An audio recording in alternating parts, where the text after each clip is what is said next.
श्री वाहिगुरु साहिब जीओ।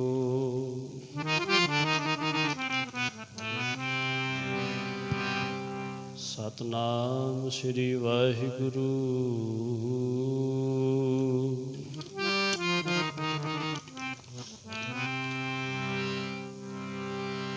आए प्रभ शरणागति कृपा निध दयाल।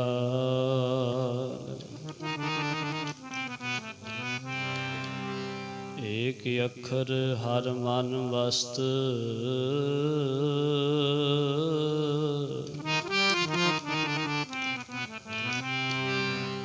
नानक होत निहाल। राम गयो रावण गयो, राम गयो रावण गयो।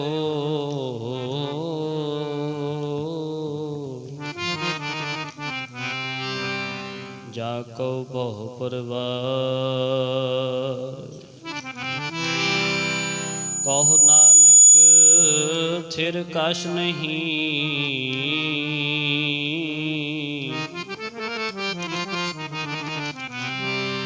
सुपने ज्यों संसार, राणा राव न को रहे, राणा राव न को रहे।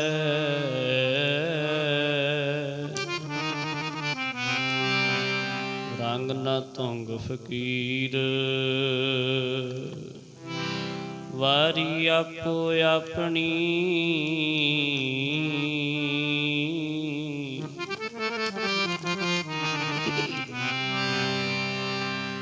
कोई न बंदे तीर,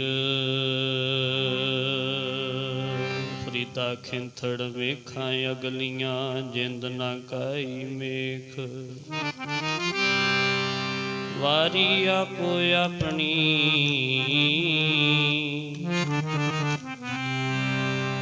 चले मसाइक शेख, जप तप संजम धर्म ना कमाया। सेवा साध ना जान्या हर राया। कहो नानक हम नीच कर्मा, कहो नानक हम नीच कर्मा। शरण परे की राखो शर्मा।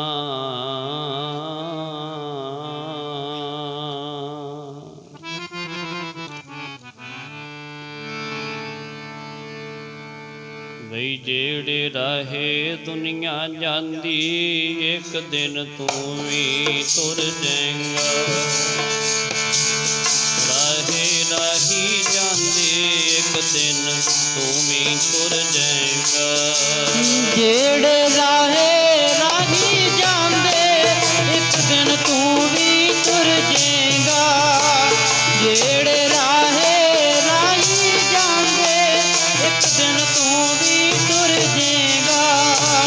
जेड़े राहे राही जांदे, एक दिन तू भी तुर जाएगा। जेड़े राहे राही जांदे, एक दिन तू भी तुर जाएगा। जेड़े राहे राही जांदे, एक दिन तू भी तुर जाएगा। जेड़े राहे राही जांदे, एक दिन तू भी तुर जाएगा। जेड़े राहे राही जांदे, एक दिन तू भी तुर जाएगा। जेड़े राहे राही जांदे, एक दिन तू भी तुर जाएगा। जेड़े राहे राही जांदे, एक दिन तू भी तुर जाएगा। जेड़े राहे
ਇੱਕ ਦਿਨ ਤੂੰ ਵੀ ਤੁਰ ਜਾਏਗਾ।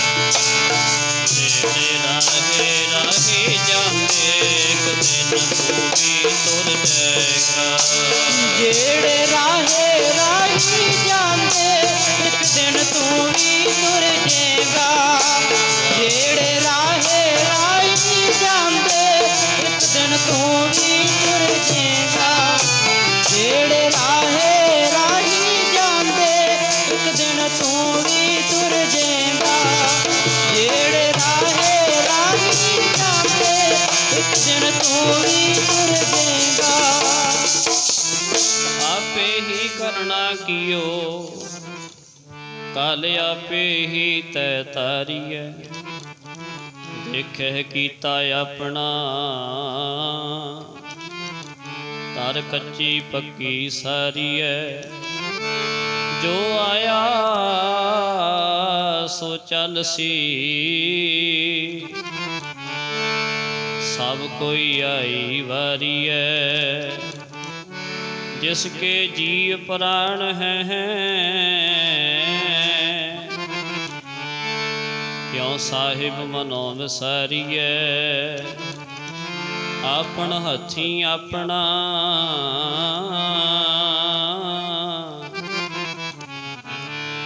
आपे ही कार सवारिए।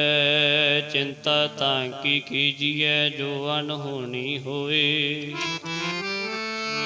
एहो मार्ग संसार को नानक थिर नहीं कोई। जो उपजो सो बिनस है परो आज कै काल। नानक हर गुण गाए ले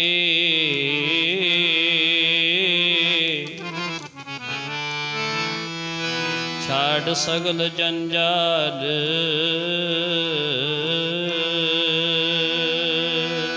प्यारे जो संगी है तेरो हर जस गाए लै मना। जो संगी है तेरो हर जस गाए लै मना। प्यारे जो संगी है तेरो हर जस गाए मना। प्यारे जो संगी है तेरो हर जस गाए मना। प्यारे जो संगी है तेरो हर जस गाए मना। प्यारे जो संगी है तेरो हर जस गाए मना। प्यारे जो संगी है तेरो हर जस गाए मना।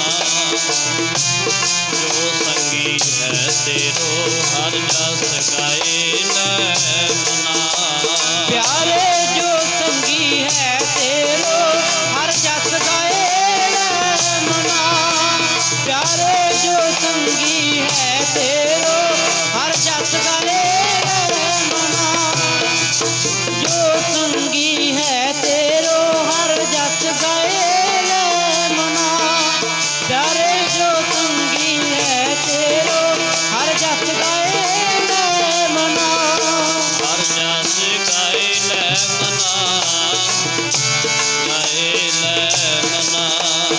हर जस गाए मना। गाए मना। हर जस गाए मना। हर जस गाए मना। हर जस गाए मना। हर जस गाए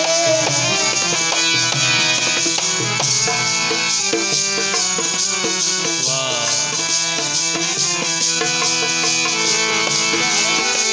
मना। हर जस गाए मना।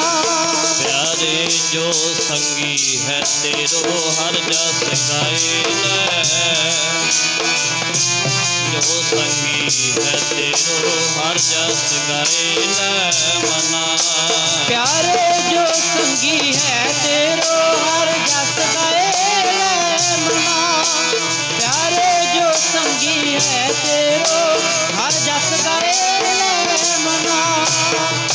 जो संगी है तेरो हर जस गाए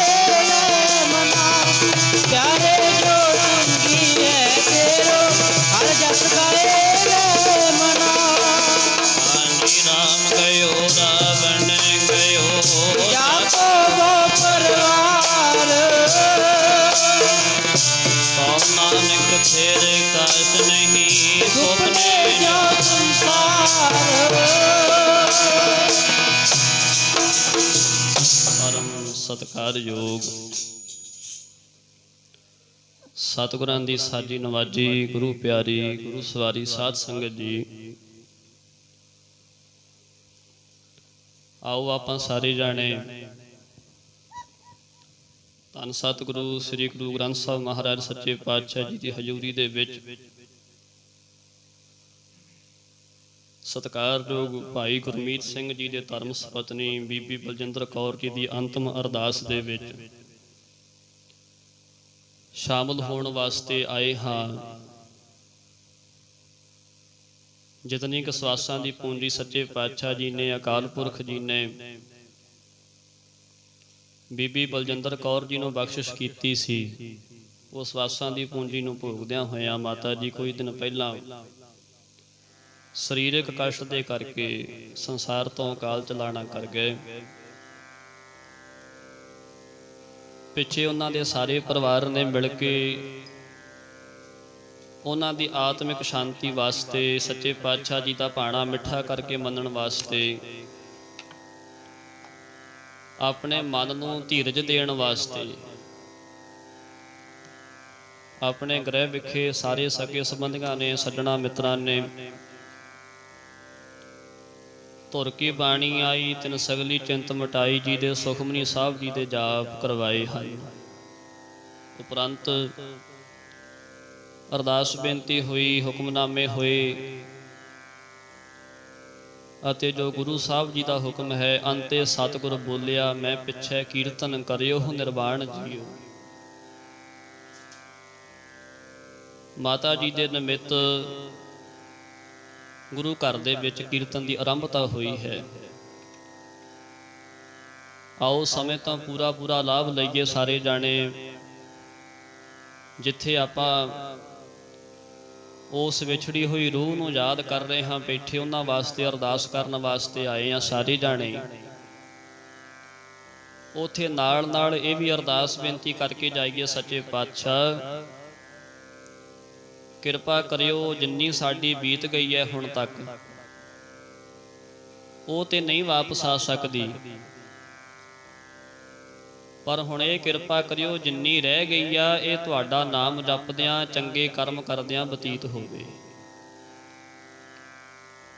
ਆਓ ਰਲ ਮਿਲ ਕੇ ਕੋਈ ਵੀ ਵਿਚਾਰ ਆਰੰਭ ਕਰਨ ਤੋਂ ਪਹਿਲਾਂ, ਕੋਈ ਇਤਿਹਾਸ ਦੀ ਗੱਲ ਕਰਨ ਤੋਂ ਪਹਿਲਾਂ ਸੱਚੇ ਪਾਤਸ਼ਾਹ ਸ੍ਰੀ ਗੁਰੂ ਗੋਬਿੰਦ ਸਿੰਘ ਸਾਹਿਬ ਮਹਾਰਾਜ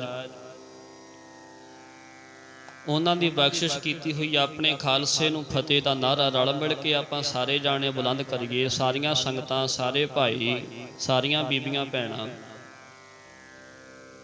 ਆਪੋ ਆਪਣੇ ਹੱਥ ਜੋੜ ਕੇ ਮਨ ਬਿਰਤੀਆਂ ਨੂੰ ਕਾਗਰ ਕਰਕੇ ਗੁਰੂ ਸਾਹਿਬ ਜੀ ਦੇ ਚਰਨਾਂ ਵਿੱਚ ਹਾਜ਼ਰੀ ਲਗਵਾਓ। ਸਭ ਸੰਗਤ ਗੱਜ ਕੇ ਆਖੋ ਜੀ, ਵਾਹਿਗੁਰੂ ਜੀ ਕਾ ਖਾਲਸਾ, ਵਾਹਿਗੁਰੂ ਜੀ ਕੀ ਫਤਿਹ।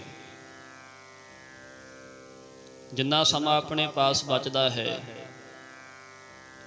ਇਹ ਸਮੇਂ ਨੂੰ ਸਫਲਾ ਕਰਨ ਦੀ ਕੋਸ਼ਿਸ਼ ਕਰੀਏ। ਸੰਸਾਰ ਦੇ ਕਾਰ ਵਿਹਾਰ, ਧੀਆਂ ਪੁੱਤਾਂ ਦੀ ਪਾਲਣਾ ਪੋਸ਼ਣਾ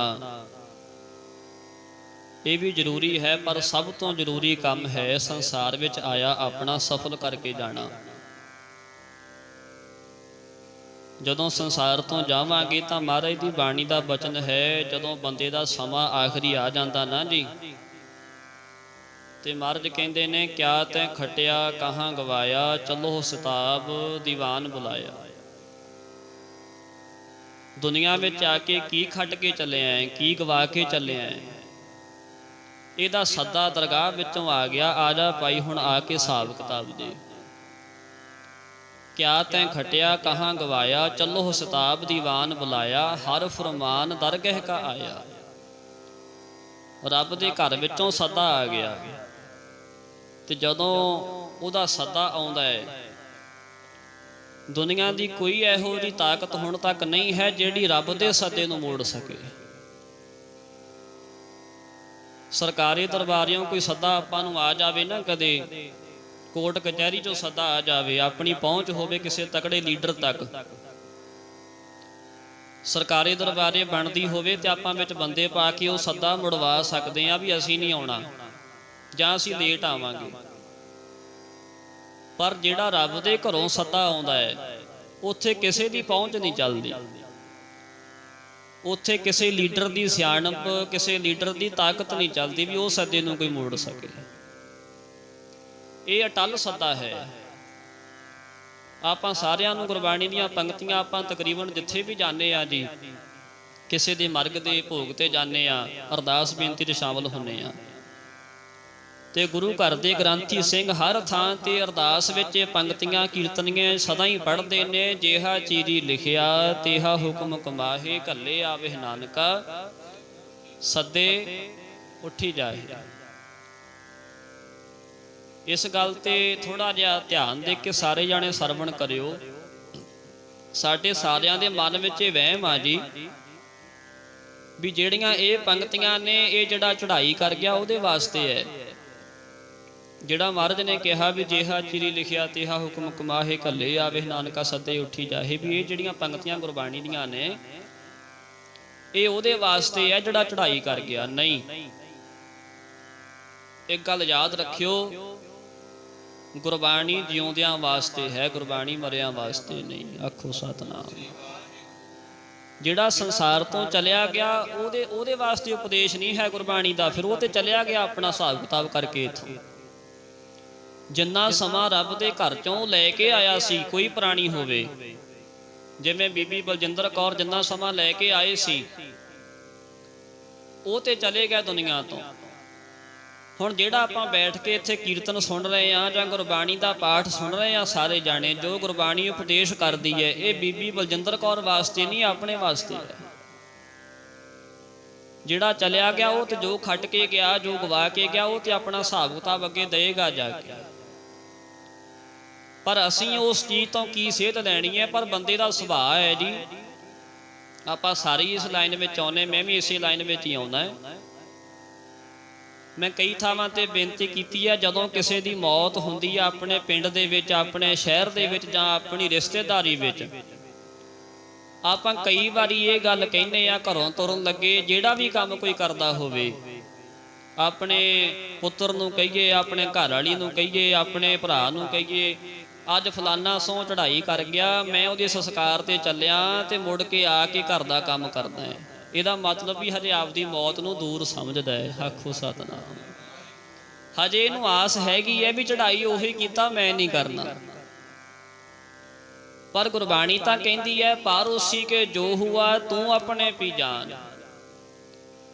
ਜੇ ਗਵਾਂਢੀਆਂ ਦੇ ਘਰੇ ਦੁੱਖ ਦਾ ਸਮਾਂ ਆਇਆ ਹੈ, ਜੇ ਨਾਲ ਦੇ ਜ਼ਿਮੀਂਦਾਰ ਦੀ ਫਸਲ ਵਿੱਚ ਕਾਂਗਿਆਰੀ ਆ ਗਈ ਹੈ, ਗੁੱਲੀ ਡੰਡਾ ਆ ਗਿਆ, ਤੇ ਇਹ ਨਾ ਸੋਚ ਮੇਰੀ ਫਸਲ 'ਚ ਨਹੀਂ ਆਏਗਾ, ਤੇਰੀ ਫਸਲ ਵਿੱਚ ਵੀ ਆਏਗਾ ਜ਼ਰੂਰ। ਜੇ ਦੁੱਖ ਦਾ ਸਮਾਂ ਤੇਰੇ ਨਜ਼ਦੀਕੀਆਂ ਤੇ ਆਇਆ, ਸਕੇ ਸੰਬੰਧੀਆਂ ਤੇ ਆ ਗਿਆ, ਤੇ ਇਹ ਨਾ ਕਦੇ ਮਨ ਵਿੱਚ ਸੋਚੀ ਵੀ ਉਹਨਾਂ ਤੇ ਹੀ ਆਇਆ, ਮੇਰੇ ਤੇ ਨਹੀਂ ਆਉਣਾ। ਇਹ ਤਾਂ ਸਾਰਿਆਂ ਦੇ ਸਿਰ ਤੇ ਖੜੀ ਹੈ। ਗੁਰਬਾਣੀ ਦੀ ਪੰਕਤੀ ਜਿਹੜੀ ਆਪਾਂ ਪੜ੍ਹ ਕੇ ਹਟੇ ਆ, ਤੁਹਾਨੂੰ ਸਾਰਿਆਂ ਨੂੰ ਯਾਦ ਹੋਏਗਾ, ਕੋਈ ਬੰਦਾ, ਕੋਈ ਭੈਣ, ਕੋਈ ਬੀਬੀ ਉੱਠ ਕੇ ਇਹ ਗੱਲ ਨਹੀਂ ਕਹਿ ਸਕਦੀ, ਜੇ ਮੈਂ ਕਿਸੇ ਨੂੰ ਪੁੱਛ ਲਵਾਂ ਭਾਈ ਜਦੋਂ ਆਪਾਂ ਦੁਨੀਆ 'ਚ ਆਏ ਸੀ ਆਪਾਂ ਆਪਣੀ ਮਰਜ਼ੀ ਨਾਲ ਆਏ ਸੀ? ਕੋਈ ਤੁਹਾਡੇ 'ਚ ਉੱਠ ਕੇ ਕਹਿ ਦੇਵੇ ਵੀ ਹਾਂ ਜਦੋਂ ਮੇਰਾ ਜਨਮ ਹੋਇਆ ਸੀ ਦੁਨੀਆ ਦੇ ਵਿੱਚ ਮੈਂ ਆਪਣੀ ਮਰਜ਼ੀ ਨਾਲ ਜਨਮ ਲਿਆ ਸੀ? ਕੋਈ ਨਹੀਂ ਕਹਿ ਸਕਦਾ। ਅੱਛਾ, ਇਹ ਗੱਲ ਵੀ ਕੋਈ ਨਹੀਂ ਕਹਿ ਸਕਦਾ ਕਿ ਜਦੋਂ ਦੁਨੀਆ ਤੋਂ ਜਾਵਾਂਗੇ ਉਦੋਂ ਆਪਣੀ ਮਰਜ਼ੀ ਨਾਲ ਜਾਵਾਂਗੇ? ਕੋਈ ਨਹੀਂ ਕਹਿ ਸਕਦਾ। ਘੱਲੇ ਆਵੇ, ਕਿਸੇ ਨੇ ਸਾਨੂੰ ਭੇਜਿਆ, ਘੱਲੇ ਆਵੇ ਨਾਨਕਾ ਸੱਦੇ, ਜਦੋਂ ਸੱਦ ਲਿਆ ਉਦੋਂ ਜਾਣਾ ਪਏਗਾ। ਪਰ ਬੰਦੇ ਨੂੰ ਇਸ ਗੱਲ ਦਾ ਵਹਿਮ ਪੈ ਗਿਆ ਵੀ ਜੇ ਰੱਬ ਨੇ ਮੈਨੂੰ ਭੇਜਿਆ, ਉਹਦੇ ਭੇਜੇ ਤੇ ਮੈਂ ਆਇਆ, ਉਹਦੇ ਸੱਦੇ ਤੋਂ ਮੈਂ ਚਲਿਆ ਜਾਣਾ। ਇਹ ਦੋ ਕੰਮ ਤੇ ਉਹਦੀ ਮਰਜ਼ੀ ਨਾਲ ਹੋਣਗੇ, ਇੱਥੇ ਰਹਿਣਾ ਮੇਰੇ ਵੱਸ ਹੈ। ਇਹ ਵਹਿਮ ਪੈ ਗਿਆ ਵੀ ਇੱਥੇ ਮੈਂ ਆਪਣੀ ਮਰਜ਼ੀ ਨਾਲ ਰਹਿ ਸਕਦਾ।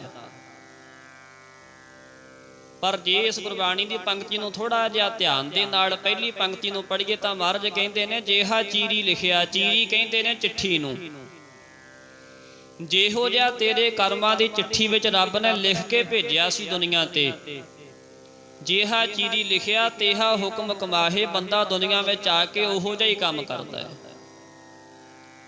ਇਸੇ ਕਰਕੇ ਮਹਾਰਾਜ ਨੇ ਆਖਿਆ ਜੋਰ ਨਾ ਜੀਵਨ ਮਰਨ ਨਹਿ ਜੋਰ। ਬੰਦੇ ਦਾ ਨਾ ਜੰਮਣ ਤੇ ਜੋਰ ਹੈ ਨਾ ਸੰਸਾਰ ਤੋਂ ਜਾਣ ਤੇ ਜੋਰ ਹੈ। ਲੋ ਪੜਿਓ ਪਿਆਰ ਨਾਲ ਧਾਰਨਾ ਸਾਰੇ ਜਾਣੇ ਕੀ ਕਹਿੰਦੀ ਮਹਾਰਾਜ ਦੀ ਬਾਣੀ। ਬਈ ਇੱਥੇ ਜੰਮਣ ਮਰਨ ਤੇ ਕੋਈ ਜੋਰ ਨਾ ਜੰਮਣ ਤੇ ਜੋਰ ਹੈ ਨਾ ਮਰਨ ਤੇ ਜੋਰ ਹੈ, ਨਾ ਇੱਥੇ ਰਹਿਣ ਤੇ ਜੋਰ ਹੈ। ਜੋਰ ਨਾ ਜੀਵਨ ਮਰਨ ਨਹਿ ਜੋਰ। ਬਈ ਇੱਥੇ ਜੰਮਣ ਮਰਨ ਤੇ ਕੋਈ ਜੋਰ ਨਾ ਜਾਣਾ ਆਉਣਾ ਮੌਜ ਰੱਬ ਦੀ। ਜੰਮਣ ਮਰਨ ਤੇ ਕੋਈ ਜੋਰ ਨਾ ਜਾਣਾ ਆਉਣਾ ਮੌਜ ਰੱਬ ਦੀ। ਇੱਥੇ ਜੰਮਣ ਮਰਨ ਦਾ ਜੋਰ ਨਾ ਜਾਣਾ ਆਉਣਾ ਮੌਜ ਰੱਬ ਦੀ। ਇੱਥੇ ਜੰਮਣ ਮਰਨ ਦਾ ਕੋਈ ਜੋਰ ਨਾ ਜਾਣਾ ਆਉਣਾ ਮੌਜ ਰੱਬ ਦੀ। ਇੱਥੇ ਜੰਮਣ ਮਰਨ ਤੇ ਕੋਈ ਜੋਰ ਨਾ ਜਾਣਾ ਆਉਣਾ ਮੌਜ ਰੱਬ ਦੀ। ਇੱਥੇ ਜੰਮਣ ਮਰਨ ਦਾ ਕੋਈ ਜੋਰ ਨਾ ਜਾਣਾ ਆਉਣਾ ਮੌਜ ਰੱਬ ਦੀ। ਇੱਥੇ ਜੰਮਣ ਮਰਨ ਤੇ ਕੋਈ ਜੋਰ ਨਾ ਜਾਣਾ ਆਉਣਾ ਮੌਜ ਰੱਬ। ਜੰਮਣ ਮਰਨ ਤੇ ਕੋਈ ਜੋਰ ਨਾ ਜਾਣਾ ਆਉਣਾ ਮੌਜ ਰੱਬ ਦੀ। ਇੱਥੇ ਜੰਮਣ ਮਰਨ ਤੇ ਕੋਈ ਜੋਰ ਨਾ ਜਾਣਾ ਆਉਣਾ ਮੌਜ ਰੱਬ ਦੀ। ਇੱਥੇ ਜੰਮਣ ਮਰਨ ਤੇ ਕੋਈ ਜੋਰ ਨਾ ਜਾਣਾ ਆਉਣਾ ਮੌਜ ਰੱਬ ਦੀ। ਜੰਮਣ ਮਰਨ ਤੇ ਕੋਈ ਜੋਰ ਨਾ ਜਾਣਾ ਆਉਣਾ ਮੌਜ ਰੱਬ ਦੀ। ਇੱਥੇ ਜੰਮਣ ਮਰਨ ਤੇ ਕੋਈ ਜੋਰ ਨਾ ਜਾਣਾ ਆਉਣਾ ਮੌਜ ਰੱਬ ਦੀ। ਸਤਿਗੁਰ ਕਹਿੰਦੇ ਜੀ ਜਾਣਾ ਆਉਣਾ ਮੌਜ ਰੱਬ। ਮੇਰੇ ਪਿਆਰੇ ਜਾਣਾ ਆਉਣਾ ਮੌਜ ਰੱਬ ਦੀ। ਸਤਿਗੁਰ ਕਹਿੰਦੇ ਜਾਣਾ ਆਉਣਾ ਮੌਜ ਰੱਬ ਦੀ। ਮੇਰੇ ਪਿਆਰੇ ਜਾਣਾ ਆਉਣਾ ਮੌਜ ਰੱਬ ਦੀ। ਸਤਿਗੁਰ ਕਹਿੰਦੇ ਜਾਣਾ ਆਉਣਾ ਮੌਜ ਰੱਬ ਦੀ। ਮੇਰੇ ਪਿਆਰੇ ਜਾਣਾ ਆਉਣਾ ਮੌਜ ਰੱਬ ਦੀ। ਇੱਥੇ ਜੰਮਣ ਮਰਨ ਤੇ ਕੋਈ ਜੋਰ ਨਾ ਜਾਣਾ ਆਉਣਾ ਮੌਜ ਰੱਬ। ਜੰਮਣ ਮਰਨ ਤੇ ਕੋਈ ਜੋਰ ਨਾ ਜਾਣਾ ਆਉਣਾ ਮੌਜ ਰੱਬ ਦੀ। ਇੱਥੇ ਜੰਮਣ ਮਰਨ ਤੇ ਕੋਈ ਜੋਰ ਨਾ ਜਾਣਾ ਆਉਣਾ ਮੌਜ ਰੱਬ ਦੀ। ਇੱਥੇ ਜੰਮਣ ਮਰਨ ਤੇ ਕੋਈ ਜੋਰ ਨਾ ਜਾਣਾ ਆਉਣਾ ਮੌਜ ਰੱਬ ਦੀ। ਇੱਥੇ ਜੰਮਣ ਮਰਨ ਤੇ ਕੋਈ ਜੋਰ ਨਾ ਜਾਣਾ ਆਉਣਾ ਮੌਜ ਰੱਬ ਦੀ। ਇੱਥੇ ਜੰਮਣ ਮਰਨ ਤੇ ਕੋਈ ਜੋਰ ਨਾ ਜਾਣਾ ਆਉਣਾ ਮੌਜ ਰੱਬ ਦੀ। ਹਾਜੀ ਜੇ ਹਾਜ਼ਰੀ ਲਿਖਿਆ ਤੇਹਾ ਹੁਕਮ ਕਮਾਹੇ ਭੱਲੇ ਆਵੇ ਨਾਨਕਾ। ਸੱਚੇ ਉੱਠੀ ਜਾਹੇ। ਆਵਣ ਜਾਨ ਇੱਕ ਖੇਲ ਬਣਾਇਆ ਆਗਿਆਕਾਰੀ ਕੀਨੀ ਮਾਇਆ। ਇਹ ਸਾਰਾ ਕੁਝ ਪ੍ਰਮਾਤਮਾ ਦੇ ਹੁਕਮ ਵਿੱਚ ਹੀ ਹੈ। ਆਪਾਂ ਜਪਜੀ ਸਾਹਿਬ ਦੀ ਬਾਣੀ ਤਕਰੀਬਨ ਸਾਰੇ ਜਾਣੇ ਪੜ੍ਹਦੇ ਆ ਤੇ ਸਾਰਿਆਂ ਨੂੰ ਇਹ ਪੰਕਤੀ ਯਾਦ ਹੋਏਗੀ। ਜਪਜੀ ਸਾਹਿਬ ਦੀ ਪਹਿਲੀ ਪੌੜੀ 'ਚ ਮਹਾਰਾਜ ਫਰਮਾਨ ਕਰਦੇ ਨੇ ਹੁਕਮੇ ਅੰਦਰ ਸਭ ਕੋ ਬਾਹਰ ਹੁਕਮ ਨਾ ਕੋਏ। ਜਿੱਥੇ ਸਭ ਕੋ ਲਿਖਿਆ ਆ ਗਿਆ ਉੱਥੇ ਸਮਝ ਲਓ ਵੀ ਇੱਕ ਛੋਟੀ ਜਿਹੀ ਕੀੜੀ ਵੀ ਹੁਕਮ ਤੋਂ ਬਾਹਰ ਨਹੀਂ ਹੈ। ਜੋ ਕੁਝ ਵੀ ਸੰਸਾਰ ਵਿੱਚ ਹੋ ਰਿਹਾ, ਜੋ ਪਹਿਲਾਂ ਹੋਇਆ ਜਾਂ ਆਉਣ ਵਾਲੇ ਸਮੇਂ 'ਚ ਹੋਏਗਾ, ਸਾਰਾ ਕੁਝ ਰੱਬ ਦੀ ਪ੍ਰਮਾਤਮਾ ਦੀ ਮਰਜ਼ੀ ਨਾਲ ਹੀ ਹੁੰਦਾ ਹੈ। ਇਸੇ ਕਰਕੇ ਮਹਾਰਾਜ ਨੇ ਆਖਿਆ, ਭਗਤ ਸਤਿਗੁਰ ਪੁਰਖ ਸੋਈ ਜਿਸ ਹਰ ਪ੍ਰਭ ਭਾਣਾ ਭਾਵੇ। ਮਹਾਰਾਜ ਸਾਧੂ ਕੌਣ ਹੈ, ਸੰਤ ਕੌਣ ਹੈ, ਗੁਰਸਿੱਖ ਕੌਣ ਹੈ? ਤਾਂ ਸੱਚੇ ਪਾਤਸ਼ਾਹ ਮਹਾਰਾਜ ਕਹਿੰਦੇ ਉਹ ਸਾਧੂ ਹੋ ਸਕਦਾ ਹੈ, ਉਹ ਸੰਤ ਹੋ ਸਕਦਾ ਹੈ, ਉਹ ਮੇਰਾ ਪਿਆਰਾ ਹੋ ਸਕਦਾ ਹੈ ਜਿਹਨੂੰ ਅਕਾਲ ਪੁਰਖ ਦਾ ਭਾਣਾ ਚੰਗਾ ਲੱਗਦਾ ਹੋਵੇ। ਜੋ ਕੀਤਾ ਤੈਂ ਭਲਾ ਕੀਤਾ, ਜੋ ਹੋਇਆ ਤੇਰੇ ਹੁਕਮ ਵਿੱਚ ਹੋਇਆ। ਯਾਦ ਰੱਖਿਓ ਸਾਧ ਸੰਗਤ ਜੀ, ਮਹਾਰਾਜ ਦੀ ਬਾਣੀ ਦਾ ਬਚਨ ਹੈ, ਕਬੀਰ ਇਹੋ ਤਨ ਜਾਏਗਾ, ਸਕੋ ਤਾਂ ਲਿਹੋ ਬਹੋਰ, ਨਾਂਗੇ ਪਾਵੋ ਤੇ ਗਏ ਜਿਨ ਕੇ ਲੱਖ ਕਰੋੜ। ਮਹਾਰਾਜ ਕਹਿੰਦੇ ਸਰੀਰ ਜਾਏਗਾ, ਸਾਰਿਆਂ ਦਾ ਹੀ ਜਾਏਗਾ। ਜੋ ਘੜਿਆ ਸੋ ਭੱਜਣਾ, ਇੱਕ ਦਿਨ ਜੋ ਬਣਿਆ ਸੋ ਟਹਿਣਾ। ਆਪੋ ਆਪਣੀ ਵਾਟ ਮੁਕਾ ਕੇ ਸਭ ਨੂੰ ਮੁੜਨਾ ਪੈਣਾ। ਕੋਈ ਬੰਦਾ ਇੱਥੇ ਪੱਕੇ ਤੌਰ ਤੇ ਨਹੀਂ ਵਸਨੀਕ ਹੋ ਸਕਦਾ। ਫਰੀਦਾ ਬੁਲਬੁਲਾ ਪਾਣੀ ਦਾ ਇਹ ਤੇਰੀ ਔਕਾਤ। ਬੰਦੇ ਨੂੰ ਮਾਣ ਬਹੁਤ ਆਪਣੇ ਆਪ ਤੇ ਸਾਰਿਆਂ ਨੇ ਹੁੰਦਾ ਹੈ ਵੀ ਮੇਰਾ ਇੱਥੇ ਪੱਕਾ ਹੀ ਆਸਣ ਲੱਗਾ ਹੋਇਆ, ਬਾਕੀ ਦੁਨੀਆ ਜਾਏਗੀ ਮੈਂ ਨਹੀਂ ਜਾਵਾਂਗਾ। ਪਰ ਮਹਾਰਾਜ ਕਹਿੰਦੇ ਨੇ ਜਿਸ ਆਸਣ ਹਮ ਬੈਸੇ ਕੀਤੇ ਬੈਸ ਗਿਆ। ਆ ਜਿਹੜੇ ਥਾਂ ਤੇ ਆਪਾਂ ਅੱਜ ਬੈਠੇ ਆ, ਪਤਾ ਨਹੀਂ ਇੱਥੇ ਕਿੰਨੇ ਕੁ ਬਹਿ ਬਹਿ ਕੇ ਤੁਰ ਗਏ। ਆਸਣ ਦਾ ਭਾਵ ਕੀ ਹੈ? ਜਿਹੜੇ ਘਰਾਂ ਵਿੱਚ ਤੁਸੀਂ ਰਹਿੰਦੇ ਹੋ, ਅਸੀਂ ਰਹਿੰਦੇ ਆ ਸਾਰੇ ਜਾਣੇ, ਜਿਹੜੇ ਘਰਾਂ 'ਚ ਅਸੀਂ ਆਪਣੇ ਆਸਣ ਲਾਏ ਹੋਏ ਹਨ, ਮਹਾਰਾਜ ਕਹਿੰਦੇ ਪਤਾ ਨਹੀਂ ਇਹਨਾਂ ਘਰਾਂ 'ਚ ਕਿੰਨੇ ਬਹਿ ਬਹਿ ਕੇ ਚਲੇ ਗਏ। ਜਿਸ ਆਸਣ ਹਮ ਬੈਸੇ, ਜਿਸ ਥਾਂ ਤੇ ਅਸੀਂ ਬੈਠੇ ਆ, ਕੀਤੇ ਬੈਸ ਗਿਆ, ਪਤਾ ਨਹੀਂ ਕਿੰਨੇ ਕੁ ਬਹਿ ਕੇ ਚਲੇ ਗਏ। ਏਕ ਸ਼ਿਵ ਭਏ ਏਕ ਗਏ, ਏਕ ਫੇਰ ਭਏ, ਰਾਮਚੰਦਰ ਕ੍ਰਿਸ਼ਨ ਕੇ ਅਵਤਾਰ ਵੀ ਅਨੇਕ। ਹੁਣੇ ਆਪਾਂ ਪੰਕਤੀਆਂ ਪੜ੍ਹ ਕੇ ਹਟਿਆ, ਰਾਮ ਗਇਓ ਰਾਵਣ ਗਇਓ, ਜਾਂ ਕੋ ਬਹੁ ਪਰਿਵਾਰ। ਤਕੜੇ ਤਕੜੇ ਪੈਗੰਬਰ ਅਵਤਾਰ ਮਹਾਪੁਰਸ਼ਾਂ ਨੂੰ ਵੀ ਸੰਸਾਰ ਤੋਂ ਜਾਣਾ ਪਿਆ। ਫਰੀਦਾ ਬੁਲਬੁਲਾ ਪਾਣੀ ਦਾ ਇਹ ਤੇਰੀ ਔਕਾਤ। ਹੁਣ ਵੇਖੋ, ਸਿਆਣੇ ਬੈਠੇ ਹੋ ਤੁਸੀਂ ਸਾਰੇ ਜਾਣੇ, ਟਕਾ ਨਾਲ ਬੈਠੇ ਰਹੋ। ਪਾਣੀ ਦੇ ਵਿੱਚ ਬੁਲਬੁਲਾ ਫੁੱਲਦਾ ਨਾ, ਨਹੀਂ ਬੁਲਬੁਲਾ ਪਾਣੀ ਦਾ। ਕਿੰਨੀ ਕੁ ਉਮਰ ਹੁੰਦੀ ਹੈ ਬੁਲਬੁਲੇ ਦੀ, ਜਾਂ ਕਿੰਨੀ ਕੁ ਉਹਦੇ ਵਿੱਚ ਪਾਵਰ ਹੁੰਦੀ ਬੁਲਬੁਲੇ ਵਿੱਚ? ਕੁਛ ਵੀ ਨਹੀਂ ਹੁੰਦਾ। ਬੰਦਾ ਆਪਣੇ ਆਪ ਨੂੰ ਬੜਾ ਪੱਕਾ ਮੰਨੀ ਬੈਠਾ ਹੈ, ਆਪਣੇ ਸਰੀਰ ਨੂੰ, ਪਰ ਮਹਾਰਾਜ ਕਹਿੰਦੇ ਤੇਰਾ ਸਰੀਰ ਤਾਂ ਬੁਲਬੁਲੇ ਵਰਗਾ, ਪਾਣੀ ਦੇ ਬੁਲਬੁਲੇ ਵਰਗਾ, ਪਤਾ ਨਹੀਂ ਕਦੋਂ ਫੁੱਟ ਜਾਏਗਾ। ਫਰੀਦਾ ਬੁਲਬੁਲਾ ਪਾਣੀ ਦਾ ਇਹ ਤੇਰੀ ਔਕਾਤ। ਇਹ ਆ ਤੇਰੀ ਔਕਾਤ ਭਾਈ, ਯਾਦ ਰੱਖੀ। ਜਿਸ ਘਰ ਵਿੱਚ ਮੌਜਾਂ ਮਾਣੀਆਂ, ਫਿਰ ਰਹਿਣ ਨਹੀਂ ਦਿੰਦੇ ਰਾਤ। ਆਖੋ ਸਤਨਾਮ ਸ੍ਰੀ ਵਾਹਿਗੁਰੂ। ਜਿਹੜੇ ਘਰ ਨੂੰ ਬੜੀ ਮਾਲਕੀ ਕਰਕੇ, ਬੜਾ ਮੈਂ ਕਰਕੇ ਬਣਾਇਆ ਸੀ ਨਾ, ਮੇਰਾ ਘਰ, ਮੇਰਾ ਪਰਿਵਾਰ, ਮੇਰੀ ਜ਼ਮੀਨ, ਮੇਰੀ ਜਾਇਦਾਦ, ਮੇਰੇ ਧੀਆਂ ਪੁੱਤ, ਮੇਰੇ ਰਿਸ਼ਤੇਦਾਰ, ਮਹਾਰਾਜ ਕਹਿੰਦੇ ਓਨਾ ਸਮਾਂ ਹੀ ਆ ਜਿੰਨਾ ਸਮਾਂ ਤੇਰੇ ਸਾਹ ਚੱਲਦੇ ਨੇ। ਜਦੋਂ ਸਾਹ ਖਤਮ ਹੋ ਗਏ ਉਦੋਂ ਫਿਰ ਕੋਈ ਤੇਰਾ ਨਹੀਂ। ਫੇਰ ਤੇ ਕਹਿਣਗੇ ਛੇਤੀ ਛੇਤੀ ਸੰਸਕਾਰ ਕਰ ਦਿਓ, ਜਾਂ ਕਿਤੇ ਜਮ੍ਹਾਂ ਕਰਾਇਓ, ਪਏ ਤੋਂ ਵੀ ਡਰ ਲੱਗਦਾ ਹੈ। ਜਿਸ ਆਸਣ ਹਮ ਬੈਸੇ ਕੀਤੇ ਬੈਸ ਗਿਆ। ਮੈਨੂੰ ਛੋਟੀ ਜਿਹੀ ਘਟਨਾ ਇੱਕ ਯਾਦ ਆ ਗਈ। ਕਿਸੇ ਦਾ ਬਹੁਤ ਤਕੜਾ ਮਹਿਲ ਬਣਾਇਆ ਹੋਇਆ ਸੀ ਜੀ, ਜਿਵੇਂ ਆਪਾਂ ਕੋਠੀਆਂ ਬਣਾਉਂਦੇ ਆ, ਕੋਠੀ ਕਹਿ ਲਓ ਸਿੱਧੀ ਭਾਸ਼ਾ ਵਿੱਚ। ਉਹ ਕੋਠੀ ਦੇ ਬਾਹਰ ਇੱਕ ਫਕੀਰ ਆਇਆ ਮੰਗਣ ਵਾਸਤੇ, ਕੋਈ ਮੰਗਤਾ ਆਇਆ। ਉਹਦੀ ਉਮਰ ਬਹੁਤ ਸੀ, 80-85 ਸਾਲ ਦੀ ਉਮਰ ਸੀ ਉਹ ਮੰਗਤੇ ਦੀ। ਦਰਵਾਜ਼ਾ ਖੜਕਾਇਆ, ਅੰਦਰੋਂ ਕੋਠੀ ਦਾ ਮਾਲਕ ਬਾਹਰ ਨਿਕਲਿਆ। ਇਧਰ ਧਿਆਨ ਰੱਖਿਓ ਜੀ, ਕੋਠੀ ਦਾ ਮਾਲਕ ਬਾਹਰ ਨਿਕਲਿਆ। ਜਦੋਂ ਬਾਹਰ ਆਇਆ, ਹਾਂ ਬਾਬਾ ਕੀ ਕੰਮ ਹੈ, ਕਾਹਤੋਂ ਦਰਵਾਜ਼ਾ ਖੜਕਾਇਆ ਤੈਂ? ਉਹ ਜਿਹੜਾ ਫਕੀਰ ਆਇਆ ਸੀ, ਜਿਹੜਾ ਫੱਕਰ ਆਇਆ ਸੀ, ਉਹ ਕਹਿਣ ਲੱਗਾ ਮੈਂ ਤੇਰੀ ਸਰਾਂ ਦੇ ਵਿੱਚ ਰਾਤ ਕੱਟਣੀ ਹੈ। ਕਹਿੰਦੇ ਬਾਬਾ ਤੈਨੂੰ ਭੁਲੇਖਾ ਪੈ ਗਿਆ, ਸਰਾਂ ਨਹੀਂ, ਇਹ ਤਾਂ ਮੇਰੀ ਕੋਠੀ ਹੈ, ਮੇਰਾ ਮਹਿਲ ਹੈ। ਇਹ ਸਰਾਂ ਹੁੰਦੀ ਜਿੱਥੇ ਆਇਆ ਗਿਆ ਯਾਤਰੂ ਰਾਤ ਕੱਟ ਸਕੇ, ਸਾਰਿਆਂ ਵਾਸਤੇ ਹੋਵੇ ਜਿਹੜੀ।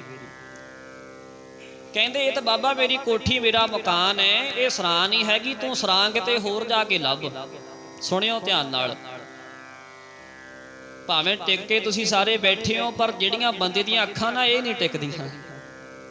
ਟਿਕੇ ਉਹਦਾ ਸਾਰੇ ਬੈਠੇ ਆ, ਪਰ ਇਹ ਭੱਜੀਆਂ ਫਿਰਦੀਆਂ। ਇਹ ਅੱਖਾਂ ਨੂੰ ਟਿਕਾ ਕੇ ਰੱਖੋ, ਯਾਦ ਰੱਖਿਓ। ਬੰਦੇ ਦਾ 80% ਜਿਹੜਾ ਭਾਗ ਸੰਸਾਰ ਦਾ ਅੱਖਾਂ ਦੇ ਵਿੱਚ ਵਸਦਾ ਹੈ। ਬੰਦੇ ਦਾ ਜੀਵਨ ਕਿਹੋ ਜਿਹਾ ਹੈ ਉਹਦੀਆਂ ਅੱਖਾਂ ਤੋਂ ਪਤਾ ਲੱਗ ਜਾਏਗਾ। ਜਿੰਨੇ ਸੰਸਾਰ ਨੂੰ ਆਪਾਂ ਦੇਖਦੇ ਹਾਂ, ਜੋ ਕੁਝ ਕਰਦੇ ਹਾਂ, ਸਭ ਤੋਂ ਪਹਿਲਾਂ ਅੱਖਾਂ ਤੋਂ ਸਟਾਰਟ ਹੁੰਦਾ ਹੈ ਕੰਮ।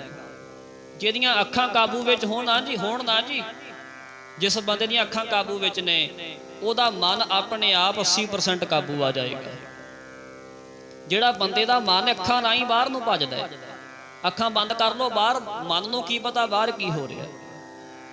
ਇਸ ਕਰਕੇ ਅੱਖਾਂ ਤੇ ਕੰਟਰੋਲ ਟਿਕਾ ਨਾਲ, ਜਾਂ ਤੇ ਗੁਰੂ ਸਾਹਿਬ ਵੱਲ ਨੂੰ ਦੇਖੋ ਨਾ, ਨੀਂਹ ਪਾ ਕੇ ਬੜੇ ਆਰਾਮ ਨਾਲ ਇਕਾਗਰਤਾ ਨਾਲ ਸੁਣੋ। ਉਹ ਸੰਤ ਕਹਿਣ ਲੱਗੇ ਮੈਂ ਤੇਰੀ ਕੋਠੀ ਵਿੱਚ ਰਾਤ ਕੱਟਣੀ ਹੈ, ਵਾਹਿਗੁਰੂ ਤੇਰੀ ਸਰਾਂ ਦੇ ਵਿੱਚ ਰਾਤ ਕੱਟਣੀ ਹੈ। ਉਹ ਕਹਿੰਦਾ ਨਹੀਂ ਜੀ, ਇਹ ਤਾਂ ਮੇਰੀ ਕੋਠੀ ਹੈ। ਕਹਿੰਦੇ ਅੱਛਾ ਤੇਰੀ ਕੋਠੀ, ਤੂੰ ਮਾਲਕ ਇੱਥੋਂ ਦਾ? ਹਾਂ ਬਾਬਾ ਮੈਂ ਮਾਲਕ ਹਾਂ ਇਸ ਕੋਠੀ ਦਾ। ਕਹਿੰਦੇ ਮੈਂ ਇੱਥੇ 10-12 ਸਾਲ ਪਹਿਲਾਂ ਇੱਥੇ ਆਇਆ ਸੀ, ਉਦੋਂ ਮੈਂ ਦਰਵਾਜ਼ਾ ਖੜਕਾਇਆ ਸੀ, ਉਦੋਂ ਕਿਸੇ ਹੋਰ ਨੇ ਦਰਵਾਜ਼ਾ ਖੋਲ੍ਹਿਆ ਸੀ। ਉਹ ਕੌਣ ਸੀ? ਕਹਿੰਦਾ ਜੀ ਉਹ ਮੇਰਾ ਬਾਪੂ ਸੀ, ਮੇਰਾ ਪਿਤਾ ਸੀ ਜਿਹਨੇ ਦਰਵਾਜ਼ਾ ਖੋਲ੍ਹਿਆ ਸੀ।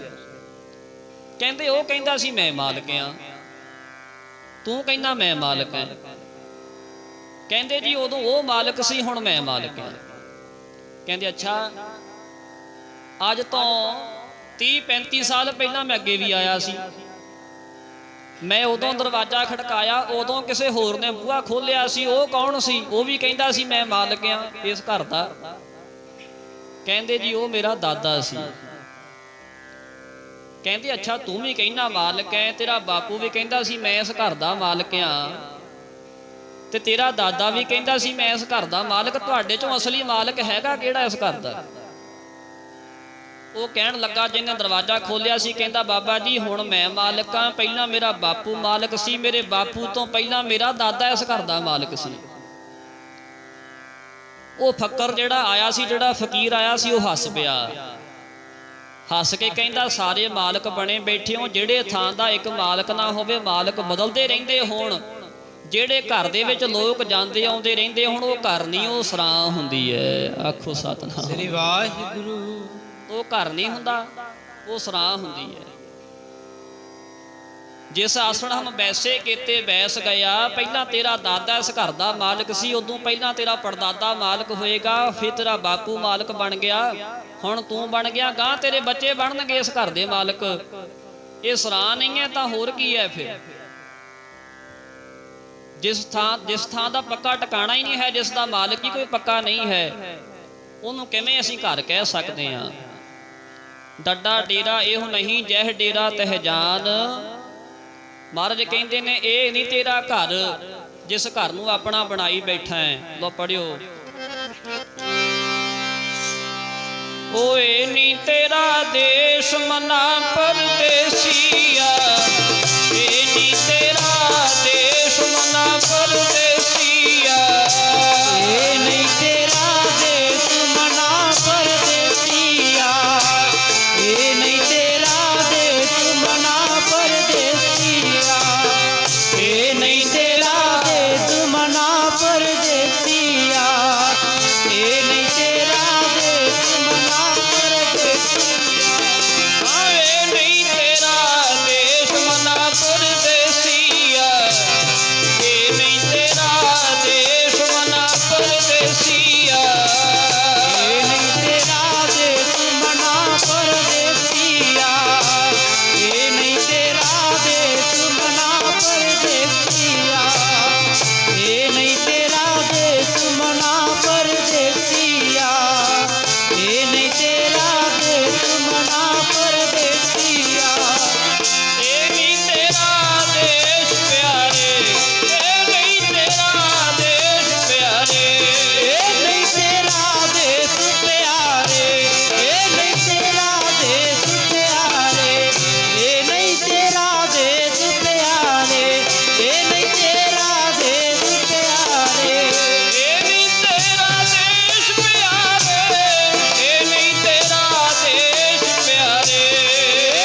ਜਿਸ ਆਸਣ ਹਮ ਬੈਸੇ ਕੀਤੇ ਬੈਸ ਗਿਆ।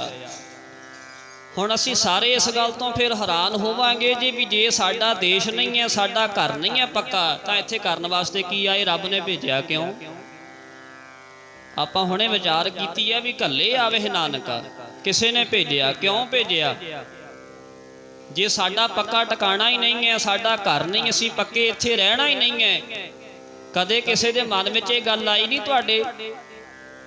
ਕਦੇ ਵੀ ਨਹੀਂ ਆਇਆ ਵੀ ਸੁਣਦੇ ਆ ਰੱਬ ਨੇ ਭੇਜਿਆ, ਰੱਬ ਨੇ ਲੈ ਜਾਣਾ, ਪੱਕੇ ਇੱਥੇ ਰਹਿ ਨਹੀਂ ਸਕਦੇ, ਥਾਂ ਟਿਕਾਣਾ ਪੱਕਾ ਨਹੀਂ ਹੈ, ਫਿਰ ਭੇਜਿਆ ਕਾਹਦੇ ਵਾਸਤੇ ਹੈ? ਕੀ ਲੈਣ ਵਾਸਤੇ ਇੱਥੇ ਆਏ ਆਪਾਂ ਸਾਰੇ ਜਾਣੇ? ਯਾਦ ਰੱਖਿਓ, ਸੰਸਾਰ ਵਿੱਚ ਬੰਦੇ ਜਿੰਨੇ ਵੀ ਜਨਮ ਆਪਾਂ ਸਾਰੇ ਜੀਵ ਜੰਤੂ ਲੈਨੇ ਆ, ਸਾਰੇ ਆਪੋ ਆਪਣਾ ਕਰਮਾਂ ਦਾ ਹਿਸਾਬ ਕਰਨ ਆਏ ਆ। ਇਹ ਕਰਮ ਭੂਮੀ ਹੈ। ਕੋਈ ਇੱਥੇ ਆ ਕੇ ਕਰਮ ਬੀਜ ਰਿਹਾ ਤੇ ਕੋਈ ਆਪਣਾ ਪਿਛਲਾ ਵੱਢ ਰਿਹਾ। ਨਾ ਕੋਈ ਇੱਥੇ ਕਿਸੇ ਦੀ ਧੀ ਹੈ, ਨਾ ਕੋਈ ਕਿਸੇ ਦਾ ਪੁੱਤ ਹੈ, ਨਾ ਮਾਂ ਹੈ, ਨਾ ਪਿਓ ਭਰਾ, ਕੋਈ ਕਿਸੇ ਦਾ ਨਹੀਂ ਹੈ। ਇੱਥੇ ਸਾਰੇ ਆਪਾਂ ਇੱਕ ਦੂਜੇ ਦਾ ਲੇਖਾ ਜੋਖਾ ਹੀ ਪੂਰਾ ਕਰਦੇ ਫਿਰਦੇ ਆ। ਕੋਈ ਭਰਾ ਬਣ ਕੇ ਲੇਖਾ ਲੈ ਰਿਹਾ ਹੈ, ਕੋਈ ਪਿਓ ਬਣ ਕੇ ਲੇਖਾ ਦੇ ਰਿਹਾ ਹੈ, ਕੋਈ ਪੁੱਤ ਬਣ ਕੇ ਲੇਖਾ ਲੈ ਰਿਹਾ ਹੈ, ਕੋਈ ਮਾਂ ਬਣ ਕੇ ਲੇਖਾ ਦੇ ਰਹੀ ਹੈ, ਕੋਈ ਧੀ ਬਣ ਕੇ ਲੇਖਾ ਲੈ ਰਹੀ ਹੈ। केत्यां के बाप केत्यां के बेटे केते गुर चेले हुए, कोई हिसाब ही कोई नहीं। महाराज कहते ऐसे घर हम बहुत बसाए जब हम राम गर्भ होए आए। कई बारी आपां पंक्तियां पढ़ते सुनते हैं भगत रविदास साहब जी दियां, बहुत जन्म बिछड़े थे मां दोए जन्म तुम्हारे लेखे। होर पढ़ लो किरत कर्म के विछड़े कर कृपा मिल हो राम। कई जन्म भय कीट पतंगा, कई जन्म गज मीन कुरंगा, कई जन्म पंखी सर्प होयो, कई जन्म हैवर वृक्ष जोयो। कोई हिसाब किताब ही नहीं है। हर बंदा इत्थे अपना कर्मां दा लेखा देण वास्ते आया है। ते जदों किसी दा लेखा पूरा हो जाता है, लैण देण पूरा हो जाता है, उदों फिर नूं हर हालत विच इत्थों जाना पैंदा है। लो आपां एक साखी राहिए सारी गल नूं समझांगे। हुण पंजवें पातशाह श्री गुरु अर्जन देव साहब महाराज दे कोल एक सिख आया। इन्हें आके महाराज नूं मत्था टेकिया, जिवें तुसीं बैठे इदां ही बैठे सारी संगत, इदां ही कीर्तन हुंदा सी। जिवें उत्थे गुरु साहब जी ते चौर हो रहा इदां ही महाराज बैठे सी। पंजवें पातशाह श्री गुरु अर्जन देव साहब जी महाराज। सिख आया, आके मत्था टेकिया ते बह गया। कीर्तन की समाप्ति तो बाद विच महाराज सारी संगत नूं मिलदे हुंदे सी। सारी संगत उठ के मत्था टेकदी है, ये भी आ गया मत्था टेकिया। महाराज ने जदों देखिया भी सिख पहली बारी देखिया संगत विच आया, महाराज पुछदे गुरमुखा कित्थों आया है, की नाम है तेरा?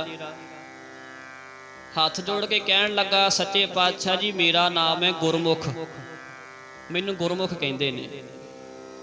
कहंदे अच्छा की प्रयोजन तेरा आउण दा, की करन वास्ते गुरु घरे आया तू साडे कोल? कहंदा महाराज मैं एक गल दा शंका कढना चाहुंदा। मैं तुहाडी गुरबाणी दे विच थां थां ते इह गल पढ़ी है भी जो कुछ भी हुंदा रब दे हुक्म विच ही हुंदा, उहदे भाणे विच ही हुंदा है। जिहड़े तुहाडे पक्के सिख ने, गुरबाणी पढ़न वाले ने, मनण वाले ने, ਉਹ परमात्मा दे कीते च कदे दखल नहीं दिंदे। जो करदा नूं सच करके मनदे ने, खिड़े मत्थे मनदे ने। ते सच्चे पातशाह जी मैनूं ये गल हजम नहीं हुंदी, मैनूं कोई इहो जिहा सिख मिला सकदे हो तुसीं? कोई तुहाडा इहो जिहा सिख हैगा जिहड़ा रब दे कीते ते कदे उंगल ना चुकदा होवे, जिहड़ा कदे ये ना कहिंदा होवे रब्बा मेरे नाल आह काम काहतों कर दित्ता, नहीं सी होना चाहीदा। याद रखियो आपां सारे कहने आ भाणा मनना, भाणा मनना, भाणा मनना चाहिदा जी, भाणे 'च रहना चाहिदा जी। भाणा ये नहीं हुंदा नाले रो लिया नाले रब नूं लांभे दे दित्ते, जदों कोई वस ना चलिया फेंकना चलो रब दा भाणा है जी, ये भाणा मनन नहीं हुंदा। इत्थे तां मारे तत्ती तवी ते बह के भी कहिंदे ने तेरा की आ मीठा लग गया। सारियां ताकतां दे मालक हुंदे होए भी, सारियां शक्तियां दे मालक हुंदे होए, सब कुछ करनहार हुंदे होए भी कहिंदे ने जो तू करदा चंगा करदा तेरे भाणे विच है। ये कहण लगा मैनूं इहो जिहा सिख मिला सकदे हो जिहड़ा सदा तुहाडे कीते 'च खुश रहिंदा होवे? इहो जिहा सिख हैगा कोई? महाराज कहंदे भी हाँ एक सिख है बई, सिख तां बहुत ने गुरु नानक दे, ਪਰ ਤੂੰ ਇਦਾਂ ਕਰ, ਜੇ ਇਹੋ ਜਿਹਾ ਸਿੱਖ ਲੱਭਣਾ ਜਿਹੜਾ ਭਾਣੇ 'ਚ ਰਹਿੰਦਾ ਹੋਵੇ, ਸਦਾ ਰੱਬ ਦੀ ਕੀਤੀ ਤੇ ਉਂਗਲ ਨਾ ਚੁੱਕਦਾ ਹੋਵੇ, ਤੂੰ ਪਾਕਿਸਤਾਨ ਦੇ ਵਿੱਚ ਪਿੰਡ ਆ ਜੀ, ਇੱਕ ਉਹ ਪਿੰਡ ਦਾ ਨਾਮ ਹੈ ਗੁਜਰਾਤ। ਉਦੋਂ ਤੇ ਪੰਜਾਬ ਸਾਰਾ ਇੱਕੋ ਹੀ ਸੀ, ਪਾਕਿਸਤਾਨ ਤੇ ਬਾਅਦ ਵਿੱਚ ਬਣਿਆ। ਕਹਿੰਦੇ ਗੁਜਰਾਤ ਪਿੰਡ ਚਲਿਆ ਜਾ, ਸਾਡਾ ਉੱਥੇ ਇੱਕ ਸਿੱਖ ਰਹਿੰਦਾ, ਉਹਦਾ ਨਾਮ ਹੈ ਭਾਈ ਭਿਖਾਰੀ, ਉਹਦੇ ਕੋਲ ਚਲਿਆ ਜਾ, ਉਹ ਤੈਨੂੰ ਇਸ ਗੱਲ ਦਾ ਜਵਾਬ ਦੇਵੇਗਾ। ਸਤਿਵਚਨ ਮਹਾਰਾਜ ਇਹਨੇ ਮੱਥਾ ਟੇਕਿਆ ਮਹਾਰਾਜ ਨੂੰ, ਸ੍ਰੀ ਅੰਮ੍ਰਿਤਸਰ ਸਾਹਿਬ ਦੀ ਧਰਤੀ ਤੋਂ ਗੁਜਰਾਤ ਪਿੰਡ ਚਲਿਆ ਗਿਆ। ਥੋੜਾ ਜਿਹਾ ਟਿਕਾ ਨਾ ਬੈਠ ਕੇ ਸੁਣੋ। ਆ ਜਿਹੜੀਆਂ ਬੀਬੀਆਂ ਵਿੱਚ ਉੱਠ ਕੇ ਗਈਆਂ, ਤਾਂ ਉੱਠੋ ਜੇ ਜਲ ਪਾਣੀ ਨਹੀਂ ਛਕਿਆ, ਜਾਂ ਪਹਿਲਾਂ ਛੱਕ ਕੇ ਅੰਦਰ ਆਓ। ਚੰਗੀ ਨਹੀਂ ਲੱਗਦੀ ਚੀਜ਼ ਬਿਲਕੁਲ ਵੀ। ਇਹ ਸਾਰੀ ਸੰਗਤ ਦਾ ਟਿਕਾ ਬਣਿਆ, ਉਹ ਵਧੀਆ ਨਹੀਂ ਲੱਗਦਾ। ਇਹ ਦੂਜਿਆਂ ਦਾ ਧਿਆਨ ਵੀ ਭੰਗ ਹੁੰਦਾ। ਪਹਿਲਾਂ ਛਕ ਲਓ, ਜਾਂ ਕੋਈ ਕਾਰਜ ਕਰਨ ਵਾਲਾ ਪਹਿਲਾਂ ਕਰ ਲਓ, ਫਿਰ ਅੰਦਰ ਆ ਕੇ ਬਹਿ ਜਾਓ। ਆਪਾਂ ਤਕਰੀਬਨ ਹੋਰ 15-20 ਮਿੰਟ ਦੇ ਵਿੱਚ ਸਮਾਪਤੀ ਕਰ ਦੇਣੀ ਹੈ। ਇਹ ਪਿੰਡ ਗੁਜਰਾਤ ਦੇ ਵਿੱਚ ਗਿਆ, ਬਾਜ਼ਾਰ ਦੇ ਵਿੱਚ ਦੀ ਲੰਘਿਆ ਜਾਂਦਾ, ਤੇ ਇੱਕ ਨਾ ਰਾਹ ਵਿੱਚ ਦੋ ਬੰਦੇ ਝਗੜਦੇ ਸੀ, ਖੜੇ ਲੜਦੇ ਸੀ ਕਿਸੇ ਗੱਲੋਂ। ਲੜਦੇ ਕਿਸ ਗੱਲੋਂ ਸੀਗੇ? ਜਿਹੜਾ ਦੁਕਾਨ ਦਾ ਮਾਲਕ ਸੀ ਉਹ ਘਿਓ ਦਾ ਵਪਾਰੀ ਸੀ, ਘਿਓ ਵੇਚਦਾ ਸੀ। ਇੱਕ ਸੀਗਾ ਵਪਾਰੀ, ਦੂਜਾ ਸੀਗਾ ਗਾਹਕ। ਜਿਹੜਾ ਘਿਓ ਦਾ ਮਾਲਕ ਸੀ, ਦੁਕਾਨ ਦਾ ਮਾਲਕ ਸੀ, ਉਹ ਇਸ ਗੱਲ ਤੇ ਬਹਿਸਦਾ ਸੀ ਸਾਹਮਣੇ ਵਾਲੇ ਗਾਹਕ ਦੇ ਨਾਲ। ਕਹਿੰਦਾ ਸੀ ਮੈਂ ਤੈਨੂੰ ਘਿਓ ਦਿੱਤਾ ਤੇ ਇਹਦਾ ਮੈਂ ਪੂਰਾ ਮੁੱਲ ਲੈਣਾ, 1 ਪੈਸਾ ਘੱਟ ਨਹੀਂ ਲੈਣਾ। ਜਿਹਨੇ ਖਰੀਦਿਆ ਸੀ ਉਹ ਕਹਿੰਦਾ ਸੀ ਮੈਂ 1 ਪੈਸਾ ਘੱਟ ਦੇ ਕੇ ਜਾਣਾ ਹੈ। ਇਦਾਂ ਆਪਸ ਵਿੱਚ ਉਹਨਾਂ ਦਾ ਬਹਿਸ ਬਸਈਆ ਚੱਲਦਾ ਸੀ। ਚਲੋ ਉਹ ਦੇਖ ਕੇ ਲੰਘ ਗਿਆ। ਭਾਈ ਭਿਖਾਰੀ ਦੇ ਘਰੇ ਪਹੁੰਚਿਆ, ਜਾ ਕੇ ਦੱਸਿਆ ਕਿ ਮੈਨੂੰ ਗੁਰੂ ਅਰਜਨ ਦੇਵ ਮਹਾਰਾਜ ਨੇ ਭੇਜਿਆ, ਮੈਂ ਭਾਈ ਭਿਖਾਰੀ ਨੂੰ ਮਿਲਣਾ ਹੈ। ਕਹਿੰਦੇ ਜੀ ਉਹ ਤਾਂ ਬਾਹਰ ਕੰਮ ਤੇ ਗਏ ਹੋਏ ਨੇ, ਜਦੋਂ ਆਉਣਗੇ ਸ਼ਾਮ ਨੂੰ ਮਿਲਾ ਦਿਆਂਗੇ, ਤੁਸੀਂ ਬੈਠੋ ਜਲ ਪਾਣੀ ਛਕੋ। ਤੇ ਜਦੋਂ ਇਹਨੇ ਘਰ ਜਾ ਕੇ ਭਾਈ ਭਿਖਾਰੀ ਦੇ ਵੇਖਿਆ, ਭਾਈ ਸਾਹਿਬ ਦੇ ਘਰ ਵਿੱਚ ਬੜੀਆਂ ਰੌਣਕਾਂ ਲੱਗੀਆਂ ਹੋਈਆਂ। ਕਿਤੇ ਹਲਵਾਈ ਲੱਗੇ ਸੀ, ਕਿਤੇ ਦਰਜੀ ਕੱਪੜੇ ਸਿਉਣ ਲੱਗੇ ਹੋਏ ਸੀ, ਕਿਤੇ ਸੁਨਿਆਰੇ ਗਹਿਣੇ ਘੜਦੇ ਸੀ।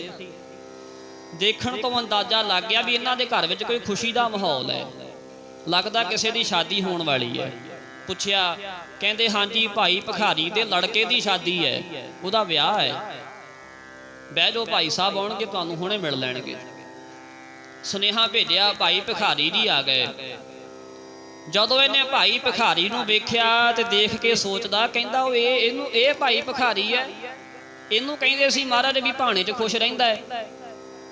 ਇਹ ਕਿਹੜਾ ਬੰਦਾ ਸੀ? ਇਹ ਉਹੀ ਬੰਦਾ ਸੀ ਜਿਹੜਾ ਦੁਕਾਨ ਤੇ ਕਿਸੇ ਨਾਲ ਘਿਓ ਦੀ ਖਾਤਰ, ਪੈਸਿਆਂ ਖਾਤਰ ਬਹਿਸ ਰਿਹਾ ਸੀ। ਕਹਿੰਦਾ ਜਿਹੜਾ ਬੰਦਾ 1 ਪੈਸਾ ਨਹੀਂ ਛੱਡ ਸਕਦਾ, ਗਾਹਕ ਨਾਲ ਲੜਾਈ ਕਰਦਾ ਸੀ, ਲੜਦਾ ਸੀ, 1 ਪੈਸਾ ਘੱਟ ਨਹੀਂ ਮੈਂ ਲੈਣਾ, ਇਹ ਰੱਬ ਦਾ ਭਾਣਾ ਮੰਨਦਾ ਹੋਊਗਾ। ਮਹਾਰਾਜ ਕਹਿੰਦੇ ਸੀ ਇਹ ਬ੍ਰਹਮ ਗਿਆਨੀ ਹੈ, ਮੈਂ ਨਹੀਂ ਮੰਨ ਸਕਦਾ। ਚਲੋ ਭਾਈ ਭਿਖਾਰੀ ਨੂੰ ਜਦੋਂ ਮਿਲਿਆ, ਭਾਈ ਭਿਖਾਰੀ ਜੀ ਨੇ ਪੁੱਛਿਆ ਕਿੱਥੋਂ ਆਏ ਹੋ? ਕਹਿੰਦੇ ਮੈਂ ਅੰਮ੍ਰਿਤਸਰ ਸਾਹਿਬ ਦੀ ਧਰਤੀ ਤੋਂ ਗੁਰੂ ਅਰਜਨ ਦੇਵ ਮਹਾਰਾਜ ਦੇ ਕੋਲੋਂ ਆਇਆ। ਤੇ ਭਾਈ ਭਿਖਾਰੀ ਨੇ ਹੱਥ ਜੋੜ ਕੇ ਮੱਥਾ ਟੇਕਿਆ, ਪੈਰਾਂ ਤੇ ਸਿਰ ਰੱਖ ਕੇ, ਧੰਨ ਭਾਗ ਮੇਰੇ ਰੱਬ ਦੇ ਘਰੋਂ, ਮੇਰੇ ਗੁਰੂ ਦੇ ਘਰੋਂ ਕੋਈ ਸਿੱਖ ਆਇਆ। ਮੇਰੇ ਵਾਸਤੇ ਗੁਰੂ ਦਾ ਸਿੱਖ ਨਹੀਂ, ਮੇਰੇ ਵਾਸਤੇ ਗੁਰੂ ਸਾਹਿਬ ਜੀ ਆਪ ਹੀ ਆਏ ਨੇ। ਆਖੋ ਸਤਿਨਾਮ ਸ੍ਰੀ ਵਾਹਿਗੁਰੂ। ਆਪ ਹੀ ਆਏ ਨੇ। ਨਮਸਕਾਰ ਕੀਤੀ, ਮੱਥਾ ਟੇਕਿਆ, ਜਲ ਪਾਣੀ ਛਕਾਇਆ। ਇਹਦੇ ਮਨ ਵਿੱਚ ਇਹੀ ਚੱਲੀ ਜਾਂਦਾ ਵੀ ਇਹ ਬੰਦਾ ਪੈਸਿਆਂ ਖਾਤਰ ਬਹਿਸਦਾ ਸੀ, ਲੜਾਈ ਕਰਦਾ ਸੀ, ਇਹ ਰੱਬ ਦਾ ਭਗਤ ਕਿੱਦਾਂ ਹੋ ਸਕਦਾ? ਸ਼ਾਮ ਦਾ ਸਮਾਂ ਹੋਇਆ, ਇਹਨੇ ਪਰਖਣ ਦੇ ਮਾਰੇ ਨੇ ਸ਼ਾਮ ਨੂੰ ਲੱਗੇ ਛਕਾਉਣ ਪ੍ਰਸ਼ਾਦਾ। ਭਾਈ ਗੁਰਮੁਖ ਨੂੰ ਹੱਥ ਧਵਾਉਣ ਵਾਸਤੇ ਪਾਣੀ ਲੈ ਜਾਂਦਾ। ਜਦੋਂ ਲੱਗੇ ਨਾ ਹੱਥ ਸੁੱਚੇ ਕਰਾਉਣ, ਤੇ ਭਾਈ ਗੁਰਮੁਖ ਕਹਿੰਦਾ ਵੀ ਅਸੀਂ ਪਾਣੀ ਨਾਲ ਹੱਥ ਨਹੀਂ ਸਾਫ਼ ਕਰਦੇ ਹੁੰਦੇ, ਅਸੀਂ ਪਾਣੀ ਨਾਲ ਹੱਥ ਸੁੱਚੇ ਨਹੀਂ ਕਰਦੇ ਹੁੰਦੇ, ਅਸੀਂ ਤੇ ਦੇਸੀ ਘਿਓ ਨਾਲ ਹੱਥ ਧੋਨੇ ਆ। ਪਰਖਣ ਦੇ ਮਾਰੇ ਨੇ ਕਹਿ ਦਿੱਤਾ। ਭਾਈ ਭਿਖਾਰੀ ਜੀ ਅੰਦਰ ਗਏ, ਬੜਾ ਚਾਅ ਚੜਿਆ ਹੋਇਆ ਵੀ ਅੱਜ ਮੇਰੇ ਘਰ ਵਿੱਚ ਗੁਰੂ ਦਾ ਸਿੱਖ ਆਇਆ, ਮੈਂ ਸੇਵਾ ਕਰਨੀ ਹੈ।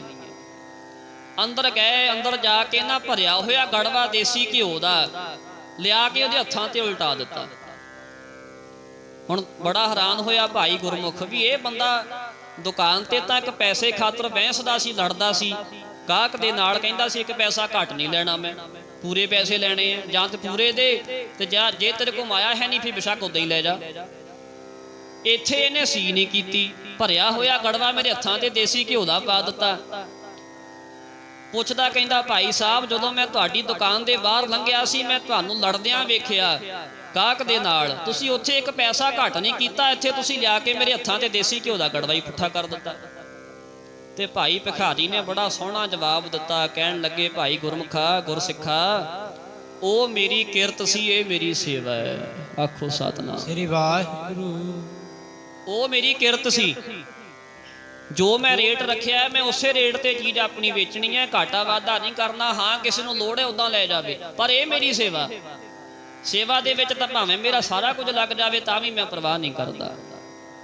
ਇਹਦੇ ਮਨ ਨੂੰ ਤਸੱਲੀ ਨਾ ਹੋਈ, ਖੁਸ਼ ਨਾ ਹੋਇਆ ਮਨ। ਚਲੋ ਪ੍ਰਸ਼ਾਦਾ ਪਾਣੀ ਛਕਾਇਆ, ਛਕਾ ਕੇ ਭਾਈ ਗੁਰਮੁਖ ਵਾਸਤੇ ਬਿਸਤਰਾ ਲਾਤਾ।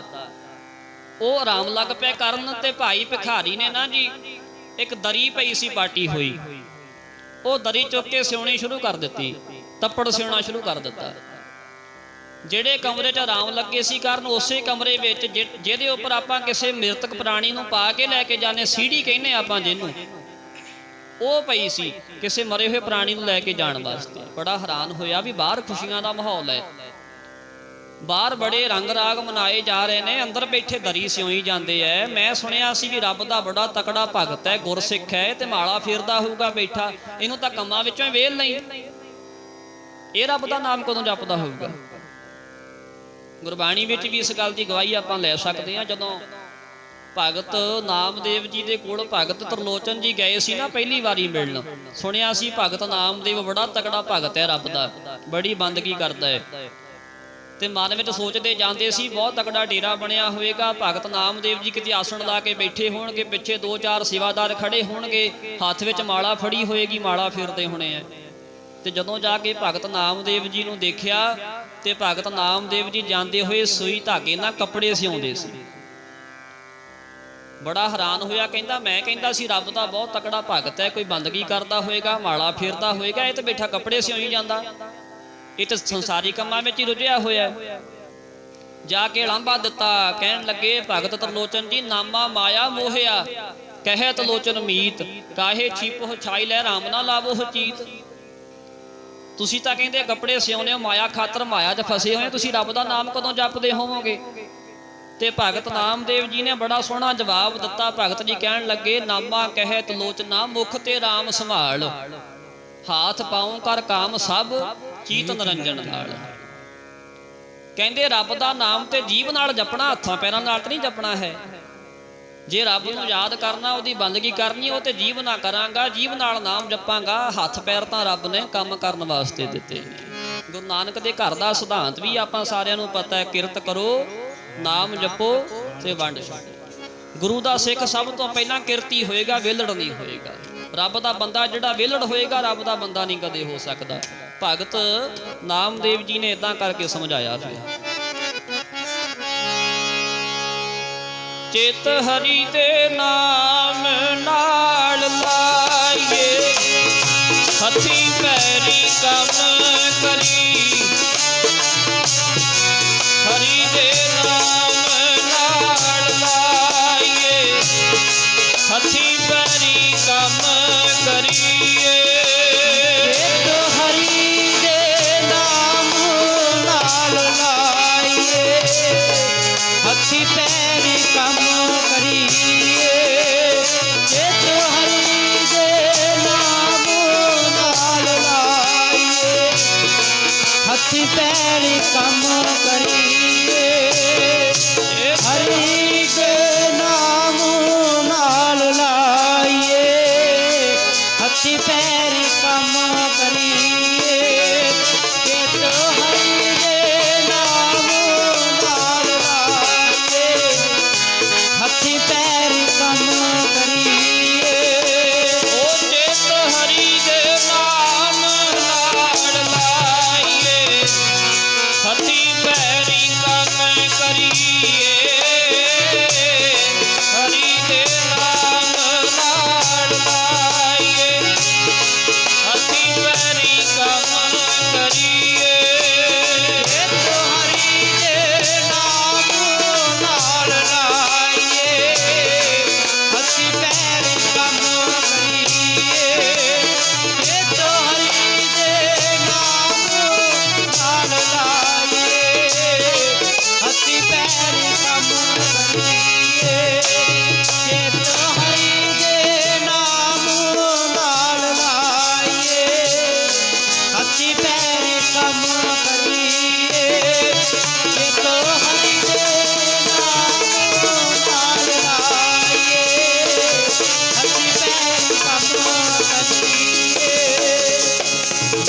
ਕਹਿਤ ਲੋਚਨਾ ਮੁਖ ਤੇ ਰਾਮ ਸੰਭਾਲ।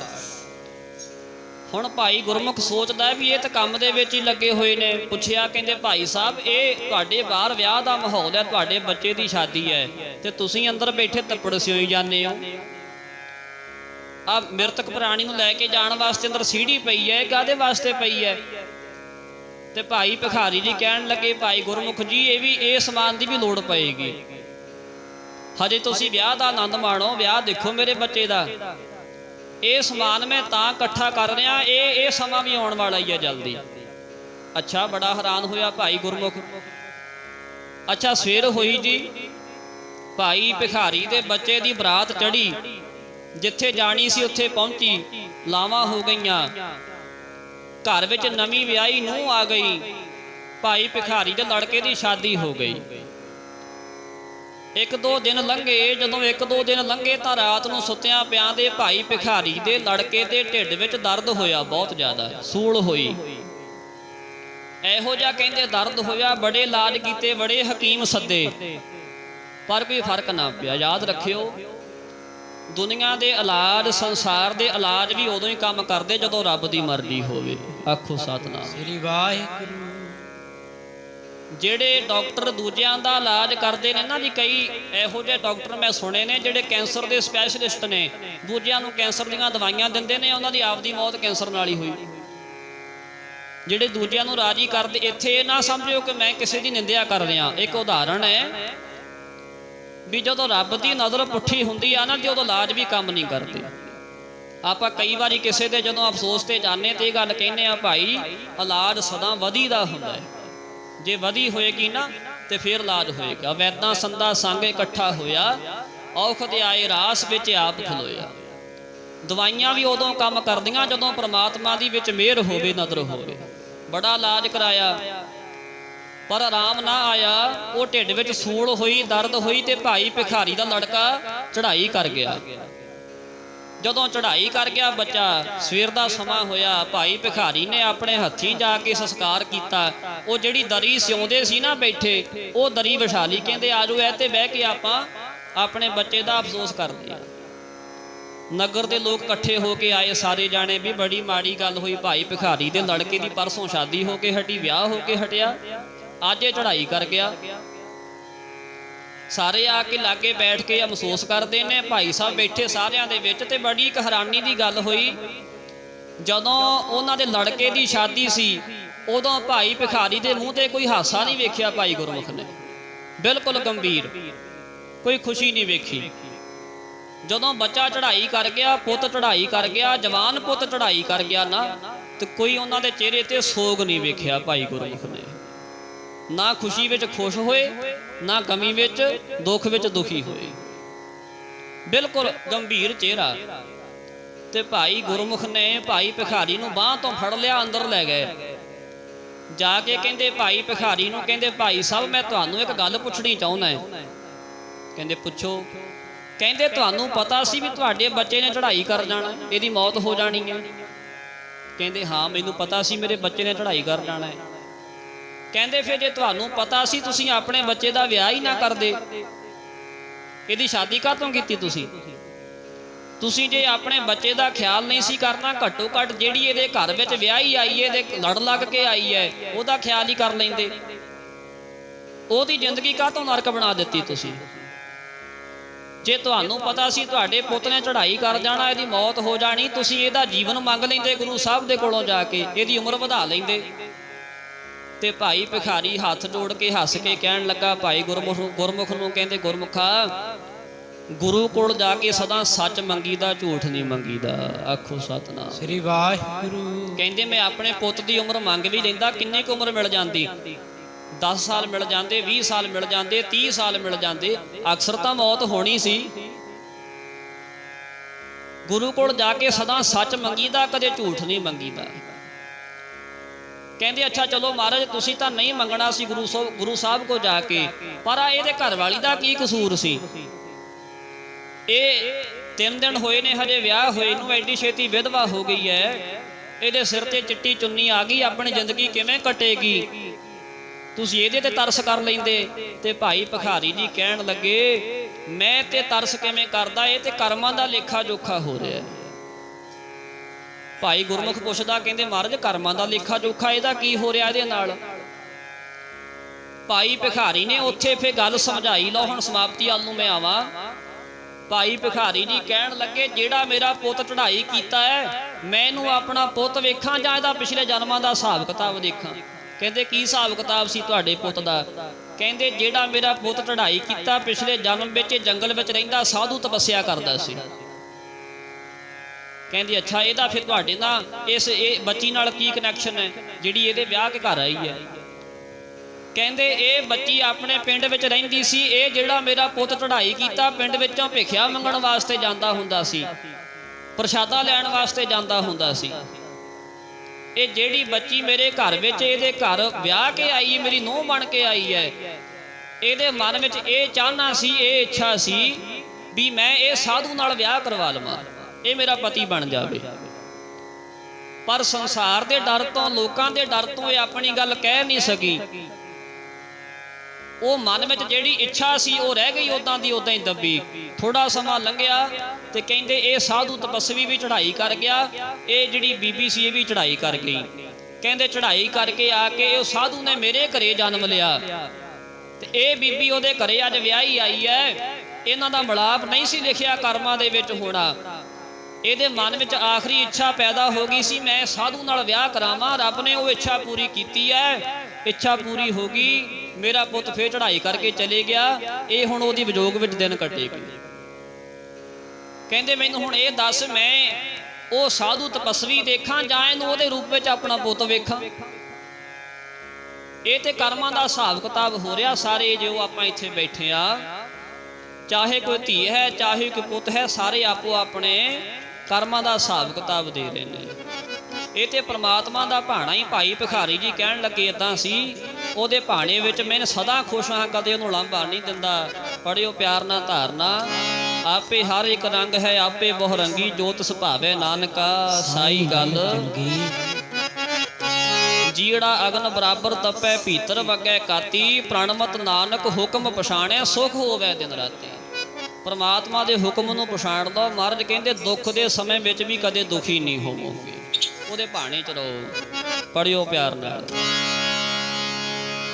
ਜੀ ਤੈਨੂੰ ਸੁਖ ਹੋਵੇ ਦਿਨ ਰਾਤੀ, ਤੂੰ ਹੁਕਮ ਪਛਾਣ ਗੁਰਾਂ ਦਾ।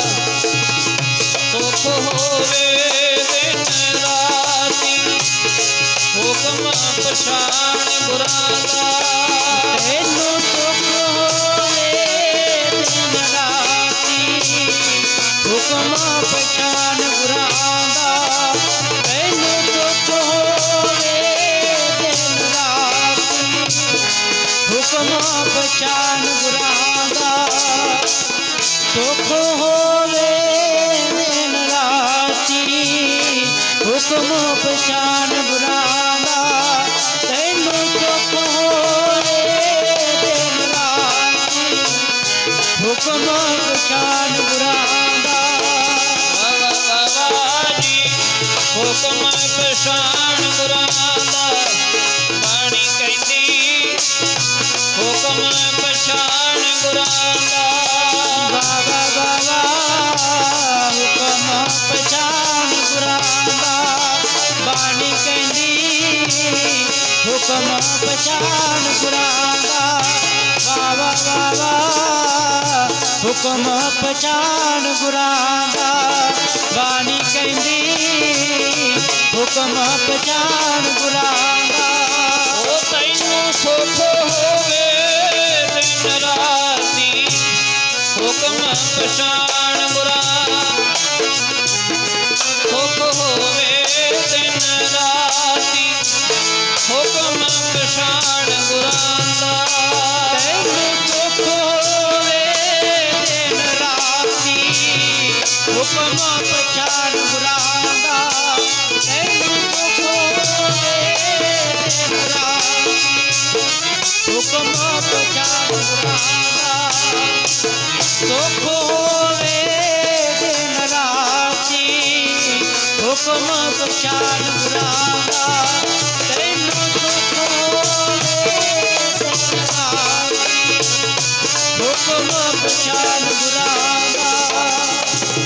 ਈੜਾ ਅਗਨ ਬਰਾਬਰ ਤਪੈ ਭੀਤਰ ਵਗੈ ਕਾਤੀ ਪ੍ਰਣਵਤ ਨਾਨਕ ਹੁਕਮ ਪਛਾਣੈ ਸੁਖ ਹੋਵੇ ਦਿਨ ਰਾਤੀ। ਜੋ ਕੁਝ ਵੀ ਹੈ ਪਰਮਾਤਮਾ ਦੇ ਭਾਣੇ ਅੰਦਰ ਹੀ ਹੈ। ਜਦੋਂ ਇੰਨੀ ਗੱਲ ਸੁਣੀ ਭਾਈ ਗੁਰਮੁਖ ਨੇ ਤਾਂ ਹੱਥ ਜੋੜ ਕੇ ਭਾਈ ਭਿਖਾਰੀ ਦੇ ਚਰਨਾਂ ਤੇ ਸਿਰ ਰੱਖ ਦਿੱਤਾ। ਕਹਿੰਦਾ ਮਹਾਰਾਜ ਸੱਚਮੁੱਚ ਹੀ ਗੁਰੂ ਸਾਹਿਬ ਜੀ ਕਹਿੰਦੇ ਸੀ ਰੱਬ ਦਾ ਭਾਣਾ ਮੰਨਣ ਵਾਲੇ ਗੁਰਸੁਖ ਮੇਰੇ ਹੈਗੇ ਨੇ। ਤੁਹਾਡਾ ਨਾਮ ਹੈ ਭਾਈ ਭਿਖਾਰੀ ਤੇ ਮੇਰਾ ਨਾਮ ਹੈ ਗੁਰਮੁਖ। ਮੈਂ ਗੁਰਮੁਖ ਹੋ ਕੇ ਵੀ ਗੁਰਮੁਖ ਨਹੀਂ ਹੋ ਸਕਿਆ, ਤੁਸੀਂ ਭਿਖਾਰੀ ਬਣ ਕੇ ਵੀ ਗੁਰਮੁਖ ਬਣ ਗਏ। ਆਖੋ ਸਤਿਨਾਮ ਸ੍ਰੀ ਵਾਹਿਗੁਰੂ। ਤੁਹਾਡੇ ਕੋਲ ਸਿੱਖਿਆ ਮੈਂ ਰੱਬ ਦਾ ਭਾਣਾ ਕਿਵੇਂ ਮੰਨੀਦਾ ਹੈ। ਇਸ ਕਰਕੇ ਕਹਿਣ ਤੋਂ ਭਾਵ ਇਹ ਹੈ ਵੀ ਜੋ ਕੁਝ ਵੀ ਹੈ ਉਹਦੇ ਭਾਣੇ ਵਿੱਚ ਹੀ ਹੈ। ਜੰਮਣ ਮਰਨਾ ਹੁਕਮ ਹੈ, ਭਾਣੇ ਆਵੇ ਜਾਏ। ਆਵਣ ਜਾਣ ਇੱਕ ਖੇਲ ਬਣਾਇਆ, ਆਗਿਆਕਾਰੀ ਕਿੰਨੀ ਮਾਇਆ। ਜਿੰਨਾ ਸੰਸਾਰ ਵਿੱਚ ਜੋ ਕੁਝ ਵੀ ਵਰਤ ਰਿਹਾ ਹੈ ਉਹਦੇ ਭਾਣੇ ਵਿੱਚ ਹੀ ਵਰਤ ਰਿਹਾ ਹੈ, ਪਰ ਇਸ ਭਾਣੇ ਨੂੰ ਮੰਨਣਾ ਬਹੁਤ ਔਖਾ ਹੈ। ਜਿਵੇਂ ਆਪਾਂ ਸਾਰਿਆਂ ਨੂੰ ਪਤਾ ਹੈ ਕਿ ਬੀਬੀ ਬਲਜਿੰਦਰ ਕੌਰ ਕਾਫੀ ਲੰਮੇ ਸਮੇਂ ਤੋਂ ਬਿਮਾਰ ਸਨ। ਭਾਵੇਂ ਦੁੱਖ ਆਪਾਂ ਸਾਰਿਆਂ ਨੂੰ ਹੀ ਹੈ, ਸਾਰੇ ਆਪਾਂ ਦੁੱਖ ਵਿੱਚ ਹੀ ਅੱਜ ਬੈਠੇ, ਉਹਨਾਂ ਦੀ ਯਾਦ ਵਿੱਚ ਹੀ ਬੈਠੇ ਆ। ਪਰ ਯਾਦ ਰੱਖਿਓ ਸਭ ਤੋਂ ਵੱਧ ਦੁੱਖ ਆਹ ਸਮੇਂ ਦੇ ਵਿੱਚ ਜੇ ਦੇਖੀਏ ਨਾ ਮਹਿਸੂਸ ਕਰਕੇ, ਭਾਵੇਂ ਜੋ ਹੋਰ ਦਰਾਣ ਜਠਾਣ ਹੈ, ਸਕੇ ਸੰਬੰਧੀ ਨੇ, ਮਾਪੇ ਹੋਣਗੇ, ਸਹੁਰਾ ਪਰਿਵਾਰ ਹੋਏਗਾ, ਦੁਖੀ ਨੇ, ਪਰ ਸਭ ਤੋਂ ਵੱਧ ਦੁੱਖ ਬੱਚਿਆਂ ਨੂੰ ਹੋਏਗਾ। ਕਿਉਂਕਿ ਜਿਹੜਾ ਸੁੱਖ, ਜਿਹੜਾ ਆਨੰਦ, ਜਿਹੜੀ ਅਸੀਸ ਮਾਂ ਦੇ ਸਕਦੀ ਹੈ ਹੋਰ ਨਹੀਂ ਕੋਈ ਦੇ ਸਕਦਾ। ਸੰਸਾਰ ਦੇ ਜਿੰਨੇ ਹੋਰ ਰਿਸ਼ਤੇ ਨੇ, ਭਾਵੇਂ ਗੁਰੂ ਸਾਹਿਬ ਜੀ ਨੇ ਸਾਰਿਆਂ ਰਿਸ਼ਤਿਆਂ ਨੂੰ ਮਤਲਬ ਹੀ ਗਿਣਿਆ ਹੈ, ਮਤਲਬ ਵਾਸਤੇ ਗਿਣਿਆ ਹੈ, ਪਰ ਕਿਤੇ ਨਾ ਕਿਤੇ ਜਿੰਨਾ ਪਵਿੱਤਰ ਰਿਸ਼ਤਾ ਮਾਂ ਤੇ ਬੱਚੇ ਦਾ ਹੈ ਨਾ ਜੀ, ਇੰਨਾ ਰਿਸ਼ਤਾ ਪਵਿੱਤਰ ਹੋਰ ਨਹੀਂ ਕੋਈ ਹੋ ਸਕਦਾ। ਛੋਟੀ ਜੀ ਘਟਨਾ ਕਹਿ ਕੇ ਮੈਂ ਸਮਾਪਤੀ ਕਰਾਂ।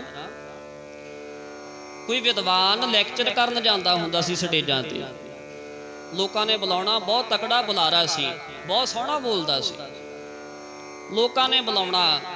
ਜਦੋਂ ਉਹਨੇ ਜਾਣਾ ਲੈਕਚਰ ਕਰਨ ਵਾਸਤੇ, ਪਿੱਛੇ ਉਹਦੀ ਮਾਂ ਨੇ ਥੱਲੇ ਕੱਪੜਾ ਵਿਛਾ ਕੇ ਰੱਬ ਦੇ ਕੋਲ ਫਰਿਆਦ ਕਰਨੀ, ਹੱਥ ਜੋੜ ਲੈਣੇ, ਕਹਿਣਾ ਰੱਬਾ ਮੇਰਾ ਪੁੱਤ ਲੋਕੀ ਬੜਾ ਵਿਦਵਾਨ ਮੰਨਦੇ ਹਨ, ਸੱਚਮੁੱਚ ਵਿਦਵਾਨ ਹੈ ਵੀ, ਲੋਕਾਂ ਵਿੱਚ ਜਾ ਕੇ ਬੋਲਦਾ, ਤੇਰੀ ਸਿਫਤ ਕਰਦਾ, ਤੇਰੀ ਵਡਿਆਈ ਕਰਦਾ, ਪਰ ਰੱਬਾ ਜੇ ਮੇਰੇ ਪੁੱਤ ਕੋ ਬੋਲਦੇ ਕੋਲੋਂ ਕੋਈ ਗਲਤੀ ਹੋ ਜਾਵੇ ਤਾਂ ਉਹਨੂੰ ਮਾਫ ਕਰ ਦੇ।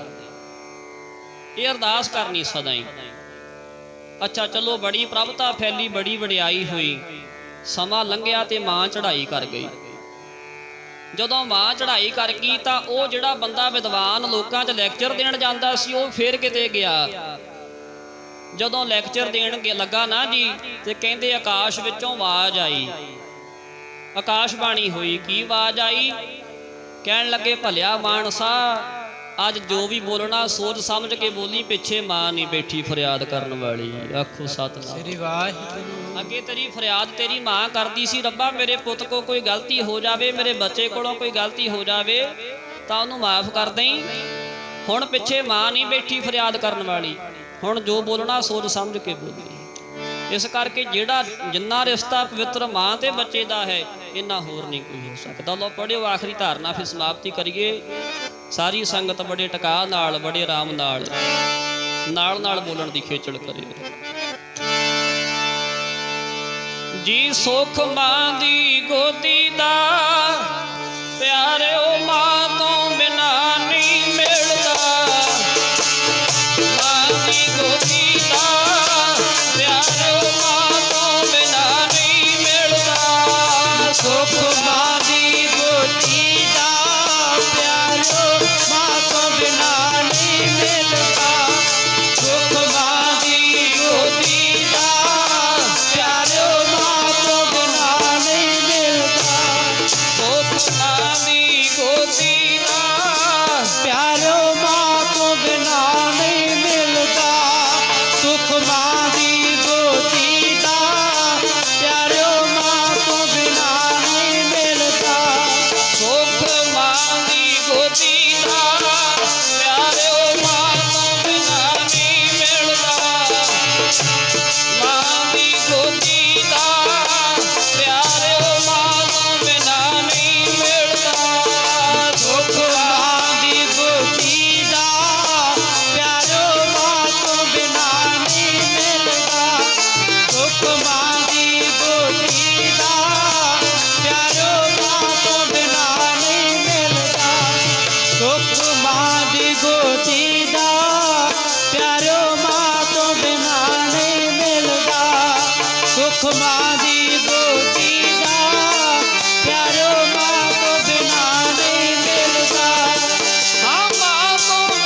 ਦੀਆਂ ਮਾਵਾਂ ਹੱਥੋਂ ਟੁਕੜੇ ਖੋਲੇ ਕਾਵਾ ਕਈਆਂ ਜਿਨ੍ਹਾਂ ਦੀਆਂ ਮਾਵਾਂ ਹੱਥੋਂ ਟੁਕੜੇ ਖੋਲੇ ਕਾਵਾ ਤੁਰ ਗਈਆਂ ਜਿਨ੍ਹਾਂ ਦੀਆਂ ਮਾਵਾਂ ਟੁਕੜੇ ਖੋਲੇ ਕਾਵਾ ਤੁਰ ਗਈਆਂ ਜਿਨ੍ਹਾਂ ਦੀਆਂ ਮਾਵਾਂ ਹੱਥੋਂ ਟੁਕੜੇ ਖੋਲੇ ਕਾਵਾ ਤੁਰ ਗਈਆਂ ਜਿਨ੍ਹਾਂ ਦੀਆਂ ਮਾਵਾਂ ਹੱਥੋਂ ਟੁਕੜੇ ਖੋਲੇ ਕਾਵਾ ਤੁਰ ਗਈਆਂ ਜਿਨ੍ਹਾਂ ਦੀਆਂ ਮਾਵਾਂ ਹੱਥੋਂ ਟੁਕੜੇ ਖੋਲੇ ਕਾਵਾ ਮਾਂ ਵਰਗਾ ਘਣਸ਼ਾਵਾਂ ਬੂਟਾ ਜੱਗ ਤੇ ਨਜ਼ਰ ਨਾ ਆਏ ਜਿਸ ਤੋਂ ਲੈ ਕੇ ਛਾਂ ਉਧਾਰੀ ਰੱਬ ਨੇ ਸਵਰਗ ਬਣਾਏ। ਇਸ ਕਰਕੇ ਦੁੱਖ ਤੇ ਭਾਵੇਂ ਸਾਰਿਆਂ ਨੂੰ ਹੀ ਹੈ ਪਰ ਜਿੰਨਾ ਦੁੱਖ ਬੱਚਿਆਂ ਨੂੰ ਹੋਏਗਾ ਉਹਨਾਂ ਦੁੱਖ ਕਿਸੇ ਹੋਰ ਨੂੰ ਨਹੀਂ ਹੋ ਸਕਦਾ। ਆਓ ਰਲ ਮਿਲ ਕੇ ਅਰਦਾਸ ਕਰਿਓ ਸੱਚੇ ਪਾਤਸ਼ਾਹ ਕਿਰਪਾ ਕਰਿਓ ਬੀਬੀ ਬਲਜਿੰਦਰ ਕੌਰ ਨੂੰ ਆਪਣੇ ਭਾਣੇ ਅਨੁਸਾਰ ਗਤੀ ਬਖਸ਼ਿਓ ਤੇ ਪਿੱਛੇ ਸਾਨੂੰ ਸਾਰਿਆਂ ਨੂੰ ਭਾਣਾ ਮੰਨਣ ਦਾ ਬਲ ਬਖਸ਼ਿਓ। ਪਿੱਛੇ ਪਰਿਵਾਰ ਤੇ ਕਿਰਪਾ ਕਰਿਓ ਰਹਿਮਤ ਕਰਿਓ ਸਾਰੇ ਪਰਿਵਾਰ ਨੂੰ ਸੁੱਖਾਂ ਦੀ ਦਾਤ ਬਖਸ਼ਿਓ। ਇਹ ਫੁਲਵਾੜੀ ਸਦਾ ਖਿੜੀ ਰਹੇ। ਆਓ ਇੰਨੀ ਸੇਵਾ ਕਰਿਓ ਪ੍ਰਮਾਨ। ਬੋਲਦਿਆਂ ਕੋਲੋਂ ਬਹੁਤ ਪ੍ਰਕਾਰ ਦੀਆਂ ਭੁੱਲਾਂ ਚੁੱਕਾਂ ਹੋ ਗਈਆਂ ਹੋਣਗੀਆਂ। ਗੁਰੂ ਸਾਹਿਬ ਜੀ ਦੇ ਸੰਗਤ ਬਖਸ਼ਣਯੋਗ ਹੈ, ਬਖਸ਼ ਲੈਣਾ। ਆਓ ਹੁਣ ਆਨੰਦ ਸਾਹਿਬ ਜੀ ਦਾ ਜਾਪ ਉਪਰੰਤ ਫਿਰ ਅਰਦਾਸ ਬੇਨਤੀ ਹੋਏਗੀ, ਹੁਕਮਨਾਮੇ ਹੋਣਗੇ, ਫਿਰ ਸਾਰਿਆਂ ਨੇ ਜਲ ਪਾਣੀ ਪ੍ਰਸ਼ਾਦਾ ਪਾਣੀ ਛਕ ਕੇ ਜਾਣਾ ਜੀ। ਸਭ ਦਾ ਧੰਨਵਾਦ। ਇਹ ਲੋਕ ਸੁਖੀਏ ਪਰਲੋਕ ਸੁਹੇਲੇ ਨਾਨਕ ਹਰ ਪ੍ਰਭ ਆਪੇ ਮਿਲੇ ਨਾਨਕ ਨਾਮ ਚੜ੍ਹਦੀ ਕਲਾ ਤੇਰੇ ਭਾਣੇ ਸਰਬੱਤ ਦਾ ਭਲਾ। ਰਾਮ ਕਲੀ ਮਹੱਲਾ ਤੀਜਾ ਆਨੰਦ ਇੱਕ ਓੰਕਾਰ ਸਤਿਗੁਰ ਪ੍ਰਸਾਦ ਆਨੰਦ ਪਿਆ ਮੇਰੀ ਮਾਏ ਸਤਿਗੁਰੂ ਮੈਂ ਪਾਇਆ ਸਤਿਗੁਰ ਪਾਇਆ ਸਹਿਜ ਸਿੱਖੀ ਮਨ ਵਜੀਆਂ ਵਾਗਾਈਆਂ ਰਾਗ ਰਤਨ ਪਰਵਾਰ ਭਰੀਆਂ ਸ਼ਬਦ ਗਾਵਣ ਆਈਆਂ ਸ਼ਬਦੋ ਕਾ ਗਾਵੋ ਹਰੀ ਮੇਰਾ ਮਨ ਜਿਨੇ ਵਸਾਇਆ ਕਹਿ ਨਾਨਕ ਆਨੰਦ ਹੋਆ ਸਤਿਗੁਰੂ ਮੈਂ ਪਾਇਆ ਏ ਮਨ ਮੇਰਿਆ ਤੂੰ ਸਦਾ ਰਹੋ ਹਰ ਨਾਲੇ ਹਰ ਨਾਲ ਰਹੋ ਤੂੰ ਮਨ ਮੇਰੇ ਦੁਖ ਸਭ ਵਿਸਾਰਣਾ ਅੰਗੀਕਾਰਿਓ ਕਰੇ ਤੇਰਾ ਕਾਰਜ ਸਭ ਸਵਾਰਨਾ ਸਭਨਾ ਗੱਲਾਂ ਸੁਮਰਥ ਸੁਆਮੀ ਤੋ ਕਿਉ ਮਨ ਹੁਣ ਸਾਰੇ ਹੈ ਨਾਨਕ ਮਨ ਮੇਰੇ ਸਦਾ ਰਹੋ ਹਰ ਨਾਲੇ ਸਾਚੇ ਸਾਹਿਬਾ ਕਿਆ ਨਹੀਂ ਕਰਦੇ ਕਰਤਾ ਤੇਰੇ ਸਭ ਕਿਛ ਹੈ ਜਿਸ ਦੇ ਸੋ ਪਾਵੇ ਸਦਾ ਸਿਫਤ ਸਲਾਹ ਤੇਰੀ ਨਾਮ ਮਨ ਵਸਾਵੇ ਨਾਮ ਜਿਨ ਕੈ ਮਨ ਵਸਿਆ ਵਾਜੇ ਸ਼ਬਦ ਮੇਰੇ ਕਹਿ ਨਾਨਕ ਸੱਚੇ ਸਾਹਿਬ ਕਿਆ ਨਹੀਂ ਕਰਦੇ ਰਹਿ ਸਾਚਾ ਨਾਮ ਮੇਰਾ ਆਧਾਰੋ ਸਾਚ ਨਾਮ ਆਧਾਰ ਮੇਰਾ ਜਨੋ ਦੁਖਾਂ ਸਭ ਗਵਾਈਆਂ ਹਰ ਸ਼ਾਂਤ ਸੁਖ ਮਨ ਆਏ ਵਸਿਆ ਜਿਨ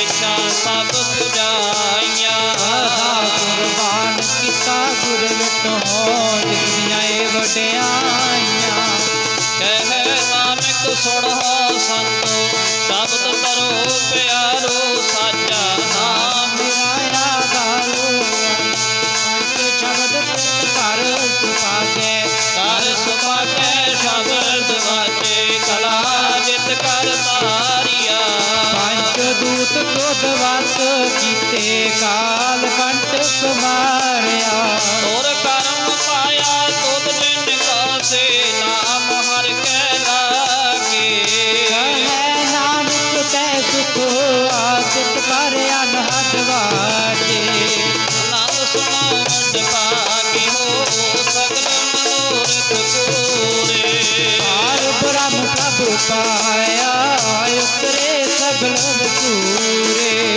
ਦੁਖ ਰੋਗ ਸੰਤਾਪ ਉਤਰੇ ਸੁਣੀ ਸੱਚੀ ਬਾਣੀ ਸੰਤ ਸਾਜਨ ਪਏ ਸਰ ਤੇ ਪੂਰੇ ਗੁਰ ਤੇ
ਵਾਹਿਗੁਰੂ ਜੀ ਕੀ ਫਤਿਹ ਹੈ। ਵਾਹਿਗੁਰੂ ਜੀ ਕਾ ਖਾਲਸਾ ਵਾਹਿਗੁਰੂ ਜੀ ਕੀ ਫਤਿਹ ਹੈ। ਜਿਨੀ ਨਾਮ ਧਿਆਇਆ ਗਏ ਮਸਕਤ ਕਾਲ, ਨਾਨਕ ਤੇ ਮੁਖ ਉਜਲੇ ਤੀ ਛੁੱਟੀ ਨਾਲ। ਵਾਹਿਗੁਰੂ ਜੀ ਕਾ ਖਾਲਸਾ ਵਾਹਿਗੁਰੂ ਜੀ ਕੀ ਫਤਿਹ। ਤੁਧ ਆਗੇ ਅਰਦਾਸ ਹਮਾਰੀ।